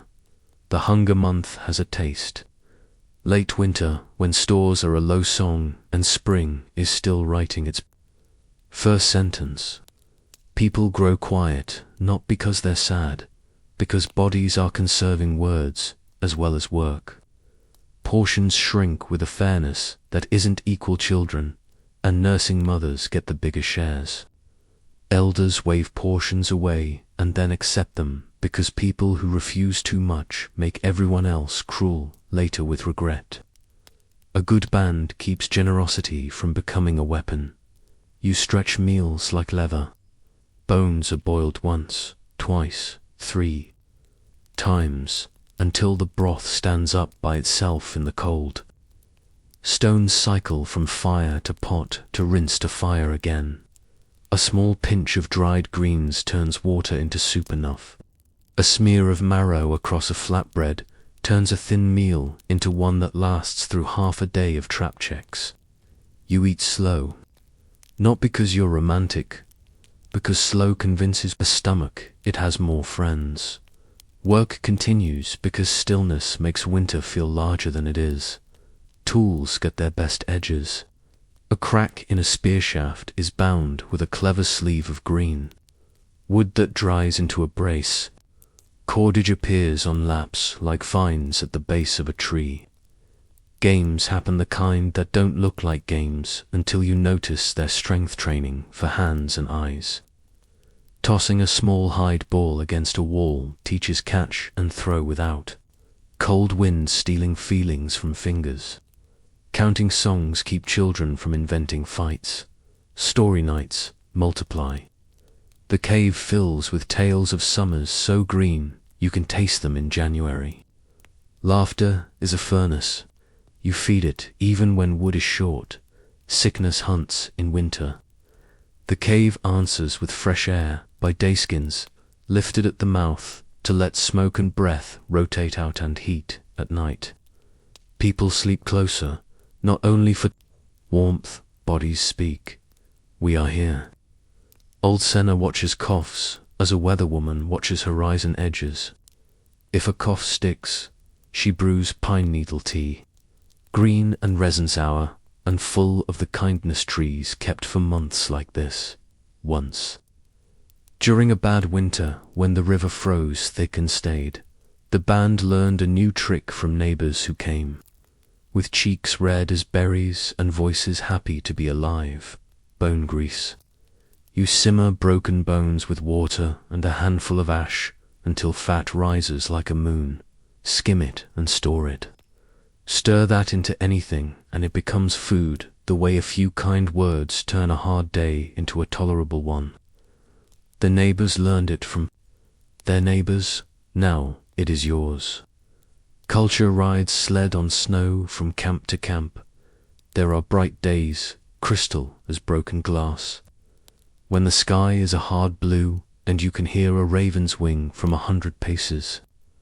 Those days you walk out onto the valley with careful steps and let your lungs remember work. The sun lies to you, promising heat it doesn't deliver. You forgive it. You stamp patterns into the crust, and children follow, turning your prints into animals with tails and horns and wings. It is art that melts by noon and returns the next morning with different stories. The best day in winter is the day you smell water as spring smells it muddy, green, and impatient. Snow slumps, drips find a rhythm. You step to the stream and see black water cut a seam through white cloth. Brun doesn't smile big, he never does, but his shoulders lift an inch. The wood stacks are lower, the meat poles lighter, the fat coins few but not gone. You did not win, you did not lose. You lived together, on purpose. Soon you will see the first spear of green thrust through leaf litter, wild onion, garlic, nettle-tip sand. The cave will taste fresh like a new word. You will scrape hides in sunlight. You will sleep a little, farther from your neighbor, and love them just as much. You will untie the charcoal tally and make a new one with a smaller hand beside yours to learn the knots. For now, take one more slow breath, in and out. Winter is long, but so is the thread that ties one good day to the next. You're holding it, asterisk. Ceremony doesn't arrive with a drum roll. It grows out of work, the way a flower grows out of a plant you watered without thinking about blooms. Tonight, after the day's tasks settle and meat hangs and tools sleep in their places, the cave's long room gathers itself for something older than names. It starts small. Peter hums at the fire while she stretches cordage across her knee and checks a splice. The hum is not a tune you could write, but it's the pitch of evening. Jorik answers without meaning, 2 notes under, a third that wobbles, then lands. Voices knit. Children drift closer, as if the sound were a blanket pulled from a chest. Denny brings a shallow bowl with ochre paste tread like rust, mixed with rendered fat so it shines, and sets it near the fire where warmth keeps it soft. The walls have their own plans. On the right, where the stone bows inward and the ceiling dips, the rock wears a skin of smoke and calcium. Some hands, long before yours, painted here. Elk spines arch in lines that suggest motion even when the fire is out. A row of dots climbs along a bison's flank like a path. A spray of handprints, ghosts are curve palms pressed. Pigment blown from a hollow bone, negative hands like stars you can count. The paint lived through winters that killed men. It will live through you, old Senna was the first to show you the room's trick. If you stand at the spot where the floor cups sound and sing low, the bison's shoulder seems to swell, the elk's flank to breathe. It's not magic, it's echo. Humans learned to place pictures where the cave's throat can lend them voice. Tonight, children test the spot with soft who's, then grin at each other when the wall answers like a friendly animal. Ceremony begins with washing. Not full bath water is precious in clocks you don't own, but palms rinsed in a small bowl, faces lightly wiped, a smear of mint at the wrist to make you feel new. Darrow calf, bandaged from the stream mishap, sits with his leg out and watches the room's mood tilt toward the special. He lifts his fingers when the ochre comes round. Senna dips a fingertip, paints a small, clean circle on his bandage, then a smaller dot inside. Heals smaller than the wound, she says. It's not a spell. It's a way to tell the body what you expect. Brun brings out the rattle.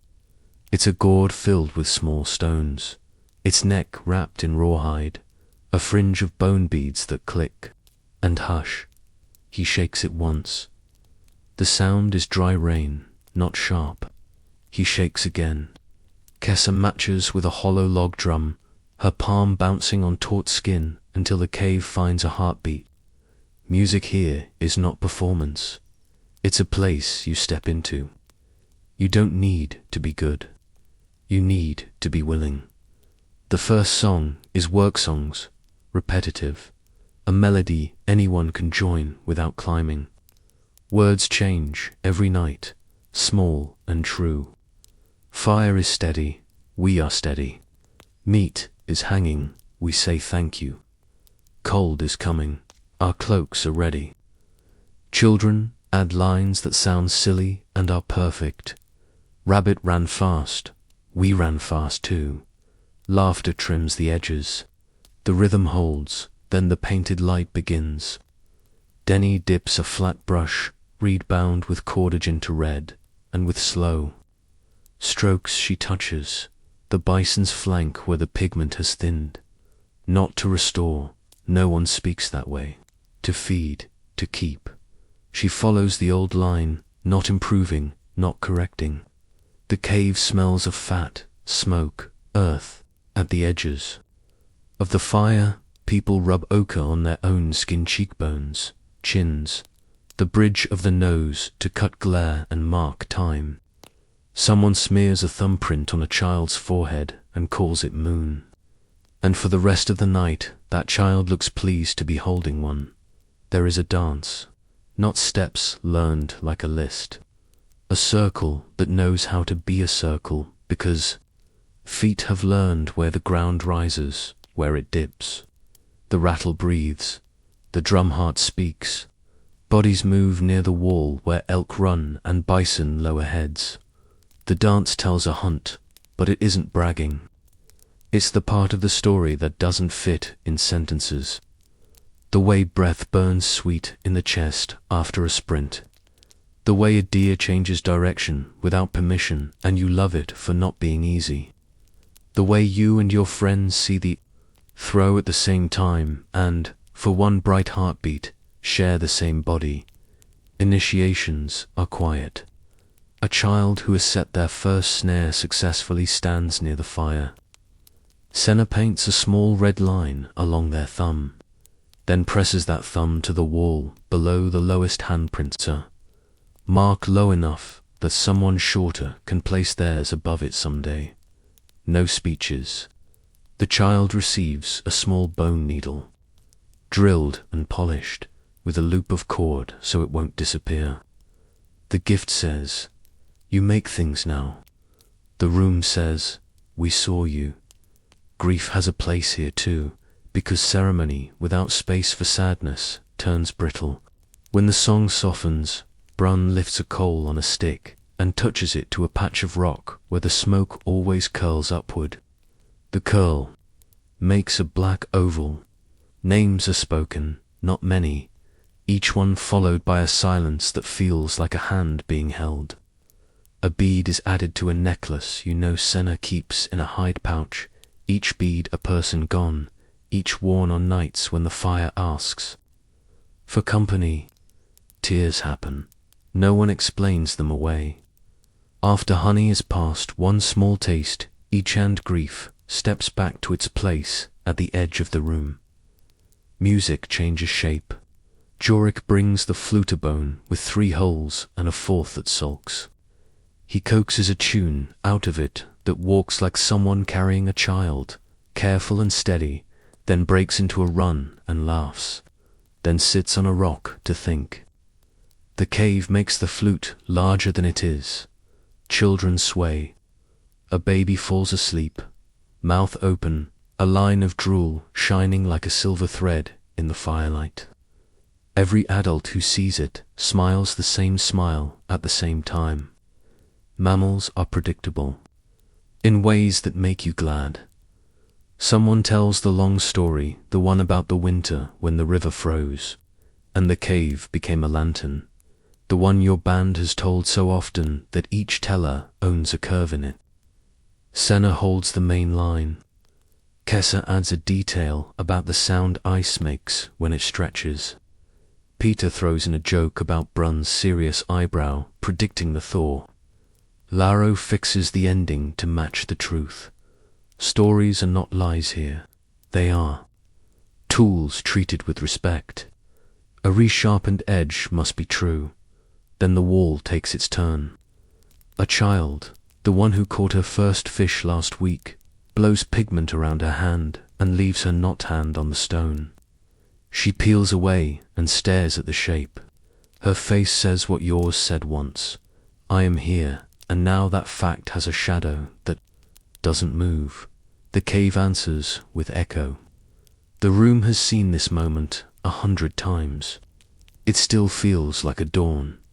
Sometimes ceremony goes outside. On clear nights after new moon, you all step beyond the mouth and tilt your faces up. The sky's cold glitter pours onto you like water from a high bowl.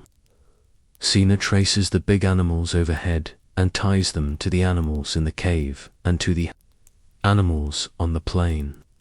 The belt that moves through seasons teaches when salmon return, even though you don't live by salmon. You learned it from someone who learned it from someone who did. Culture is a bridge over distance. You walk it in bare feet, careful and grateful. Tonight, when you go back in, the fire has settled to a wide red, the kind that warms without asking smoke to scratch throats. People yawn, the rattle sleeps, the drum sleeps, the wall glows. The handprints nearest the floor feel like friends you could high-five lightly without waking. You pull your fur round your shoulders and find the hollow where your hip always finds the same soft spot on the rush mat. Beside you, someone's shin touches yours, and your nervous system finishes the ceremony by saying its oldest prayer. We are not alone. Breathe in, long, breathe out, longer. Ceremony didn't change the world outside the cave. It changed the world inside your chest. That's enough. Asterisk, the cave is home. But home has a long shadow that reaches across valleys and seasons. Your people walk that shadow by habit and by need. Journeys begin with listening. The winds smell. Tilts green, berries darken in the east-facing thickets first. Deer cut new lines across old hills. A neighbor band's song floats from the notch sooner than usual. The map in your feet taps your shoulder. It's time. No one shouts, move. Work shifts shape. Cordage piles double. Skins are checked for pinholes with water and patience. Jorik reshapes 2 spear points that chipped during the last hunt. He wants them right before you go. Denny packs her medicine bundles the way the sky packs storm, carefully, with an eye for what could go wrong. Brun scratches a charcoal tally on the hearth knot for counting meat this time, for counting days you plan to be out. If weather interrupts, and you don't return on the line, the cave won't panic. It will make choices. That's what the tally is, a promise tied to a plan. You cache before you travel, a skin of dried meat tucked into a stone pocket, a coil of fiber under a bark lip, a spare fire set and 2 pieces of good flint hidden in a place the valley remembers for you. It isn't distrust of your own hands. It's respect for accidents. Future you is a stranger who deserves kindness. The first day on the move feels like the first breath after laughing too hard. Bright, a little dizzying. Loads ride easy in the morning. Packs are a geometry of weight and comfort, broad straps over shoulders. A belly band that stops sway. A way to tie your cloak so it becomes a pillow when the sun says sit. Children carry less than pride wants. They complain a lot, the first mile, less the second. And then they become animals who move because moving feels like being alive. The forest looks different when you are not returning by evening. You notice water not only as thirst, but as camp. You read flat places with the eyes of someone who will sleep there. Ground under pine sheds rain. Ground under beach holds damp in secret. The curve of a hill cuts wind if it comes from the wrong quarter. A fallen tree can become a windbreak and a story seat. Peter marks a dead limb as tomorrow's fire with a twist of grass. Kessa notes a patch of rushes you can cut later. For bedding, Darrow limps a little on the third hour and doesn't say so. Senna sees anyway and sets the pace too. We'll still get there. Crossings are the moments that turn a walk into a journey. A stream, shallow enough for boots, becomes a mirror for sky. You step through your own face. A deeper run needs a plan. Brun wades first without a pack, staff probing, reading the bottom's lies. You unbuckle belly bands, because if you fall, you don't want the river to claim your breath by holding you. Children cross, held by 2 hands each. A pack slips. Someone splashes. Everyone laughs unkindly for 5 seconds, and kindly for the rest. On the far bank, boots come off, feet steam in cool air. A small fire hurries socks dry, while you chew the kind of food that doesn't become glorious until you're tired. Flatbread, nut paste, a shred of smoked meat, a couple of dried berries. That tastes like summer folded into a coin. Shelter on the road isn't a tent with poles and an argument. It's a lean-to against a fallen trunk, a lattice of poles thrown into a quick A-frame, a roof of boughs that keeps the night's spit-off backs, a ground cloth of bark that convinces damp to move elsewhere. In good weather, it's a sky you trust. In bad, it's fur stitched to fur and tucked under edges with stones, so wind can tug but not steal. You sleep lighter than at the cave. Ears learn to tell fox from stranger, branch from footfall, dream from warning. One adult keeps watch, then trades, so everyone has a night of deep sleep eventually.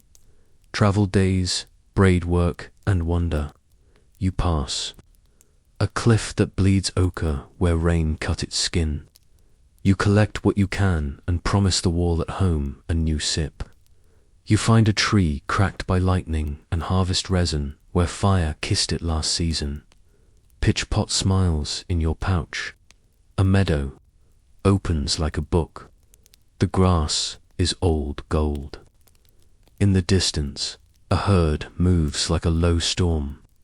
Your band stops, not to hunt too far, not wise today to stare. Children whisper because big animals make throats quiet without fear, the way the sea does later in different stories. Neighbors appear. The salt meadow people move inland for mast. The ridge people descend toward fish. You recognize a song before you recognize faces. Camps overlap for one night at the bend where the water makes a small beach and the stones are round as eggs. Trade ignores borders the way salmon ignore human plans. You hand over flint flakes for a twist of dry seaweed and a story about a whale that washed ashore last moon and fed 3 bands and a pair of wolves who learned not to argue. A girl your age, but not from your cave, shows you how her band ties. A sling with 3 cords that never tangle. You show her the stitch nearer, taught your people. Your hands talk. Your mouths follow. There are rules that prevent travel from turning into theft. You do not take from another band's cash unless your choice is between that and a death that will shame everyone. If you take, you leave a sign 3 sticks in a tripod, a loop of grass, a flake of stone bound with cordand. You leave payment later when payment comes to hand. Nobody writes this down. Everybody remembers. Story night at the gathering meadow makes sure. Sometimes movement is not seasonal but necessary. A slide takes a trail. A flood claims a ford. Fire eats a ridge and leaves ash and a promise of berries. Next year, you reroute. The first days of a new path are slow and attentive. You mark the caution route with a notch. You pile 3 stones at a dip that steals ankles. You practice the crossing until children can run it with eyes closed in. Play. In a year, the new way feels like it was always there, and the old way fades into a story. You can still walk blind if someone dares you. The longest journey of a life may be the one you don't plan. Migration. Sometimes winter stacks too high. On a place, mast fails twice. The river breaks a new channel and leaves the old one a scar. A neighbor band grows into conflict you can't untie. Elders sit with charcoal and memory and map new range with knuckles on knees. The first moves are small, trial balloons. A long hunt that doesn't return by the second new moon.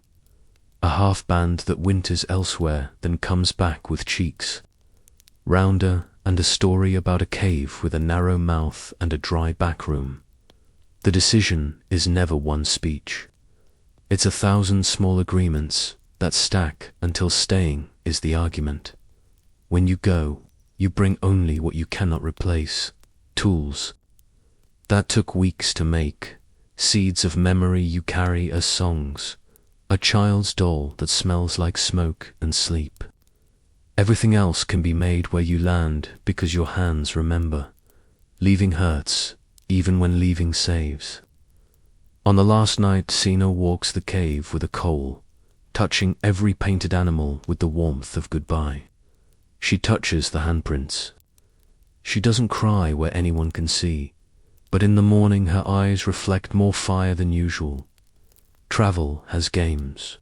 Children walk the days miles by, count the blueberries, step only on stones, name a plant for each letter in a song. Adults play quieter games. Name a place by smell, guess the cloud's mood. Identify a track by one wrong guess. You're not allowed to repeat. Laughter travels better than grain. If you forget to pack it, someone will find some under a rock and hand it to you.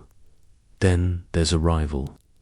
A new cave's mouth looks wrong until it looks like a face you've known all your life.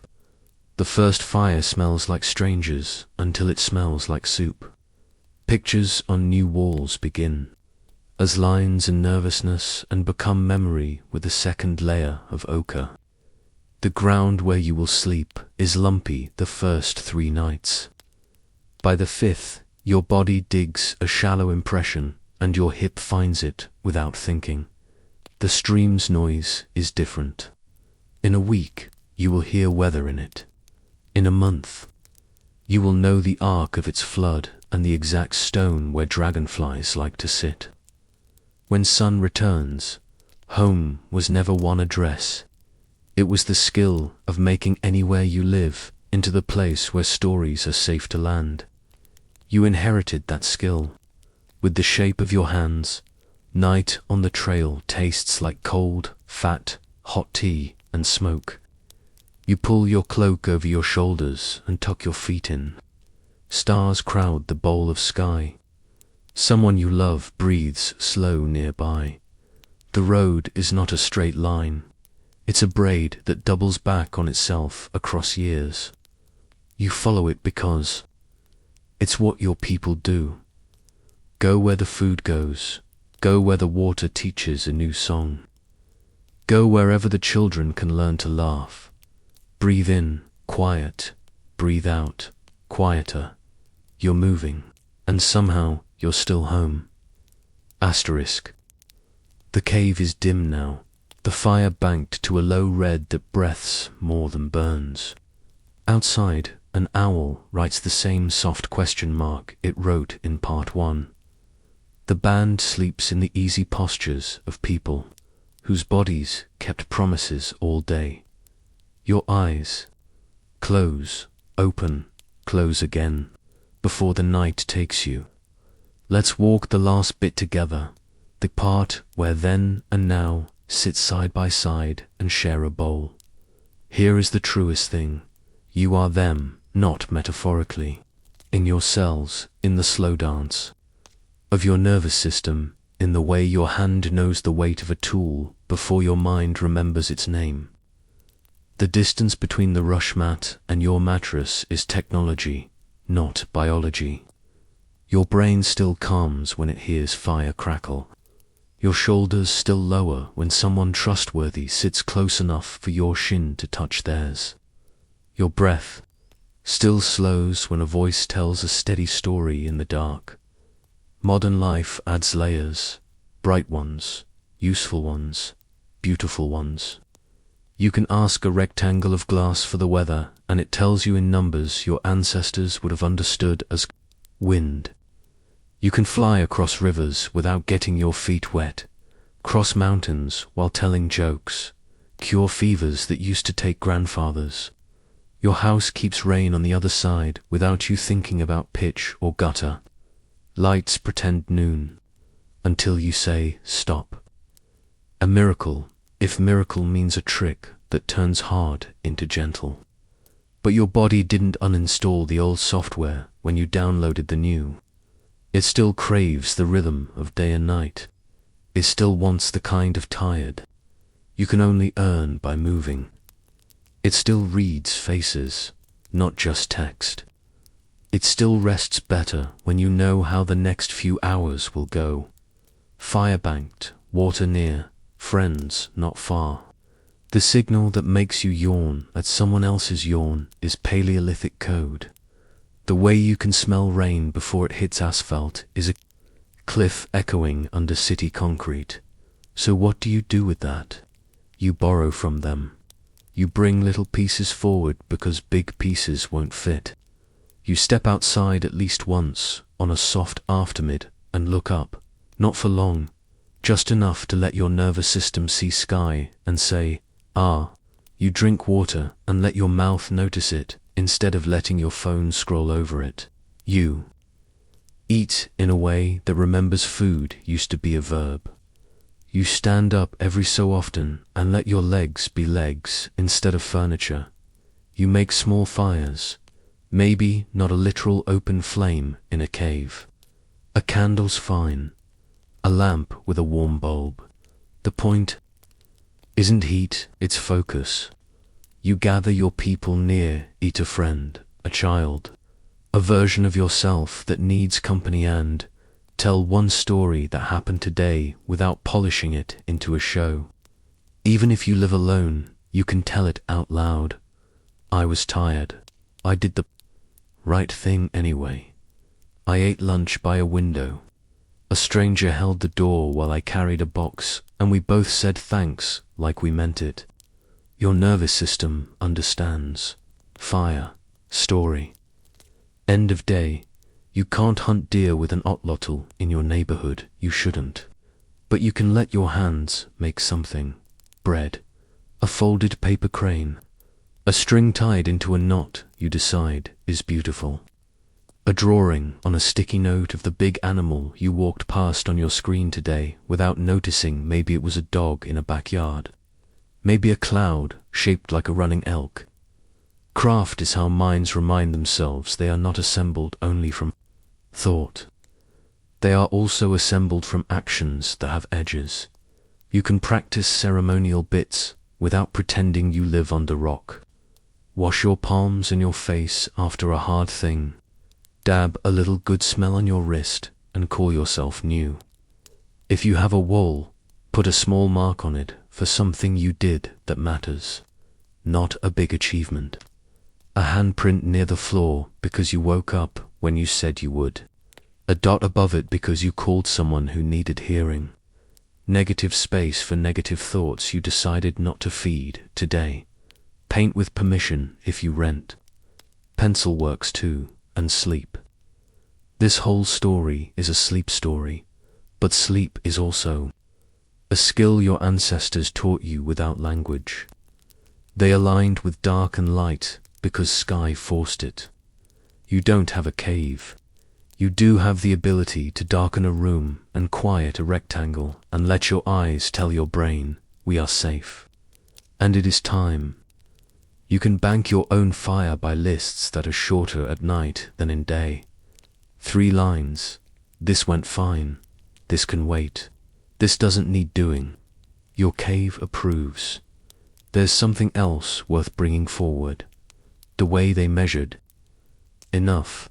Your band's math used notches and fat and a grandmother's eye. Your math uses numbers and budgets and calendars. Both are trying to answer the same question. Do we have what we need to be kind? Kindness was not a luxury in the cave. It was infrastructure. If people's feet were dry, they joked. If they joked, they forgave. If they forgave, they could hunt in trios without the day getting smaller. Your version, sleep enough to laugh. Tomorrow, eat enough that the small annoyances of delivery drivers and email lines don't become wars. Talk enough in the evening that the next morning's work has less friction. This is logistics. This is love. Let's visit one last time. The painted room. Imagine you standing there with a small bowl of red. The wall carries hundreds of handprints, some tiny, some wide, some missing a finger because of life, not design. You put your palm up and blow pigment around it and peel away. What's left is not your hand. It's proof your hand had a moment. This video you're making, this night you're ending, this breath you're taking same. You'll forget the details. You'll remember the feeling. I was human, and while I was cared for people and places enough to leave a mark that wasn't a wound. The band rustles. Someone coughs lightly and doesn't wake. A baby huffs a milk dream sigh. The fire gives. A single, soft pop, the last sticky pocket in a piece of wood letting go. Your blanket, cotton, wool, whatever you chose, lies warm over your legs. Your pillow is a better technology than a bag of grass. Your ceiling is flat. Your heating's reliable. Still, listen. Your chest rises and falls in the rhythm of a species that learned to trust nights because somebody else was awake once. And then you were awake once. And now you can sleep because you've earned it. If you need one last thought to carry you over the edge, take this. You belong. To the line that carried fire, to the hands that stitched, to the feet that learned the easy way across a sloped hill, to the eyes that watched birds and read weather without panic, to the voices that sang "We have enough" on nights when enough was a promise and a plan. You belong to people who looked at a wall and said, "Let's make it beautiful so the next ones know we were here." And you belong to the next ones who will need your stories told softly so they can sleep too. In a moment, I'll go quiet. All you'll hear is your own breath slowing. The small hum of whatever keeps your room safe. Maybe a night sound from outside tires on wet road. A far siren, soft as a flute through two doors. Wind moving a tree so it tells you its opinion. Of the month, let those sounds be your cave breathing. Breathe in, slow. Hold that easy top for a second. Breathe out, longer than the in. Again, each exhale a notch on a hearthstone. Each inhale another small bundle of wood stacked. You are doing what they did best, ending the day in a way that makes tomorrow gentler. If you enjoyed this journey, back if it calmed you, or taught you a small thing, or kept you company while sleep found, or tap like or subscribe. Tell me where you're listening from and what time it is there. I love seeing our little campfire on the map. For now, though words are done, fire is banked. The painted animals watch over you with old patience. The handprints say you're part of something. The night says yes, sleep now. Sleep deeply, sleep. Like a modern cave dweller who knows that being human across 25,000 years is mostly this: to care, to make, to share, to rest. Good night. ***.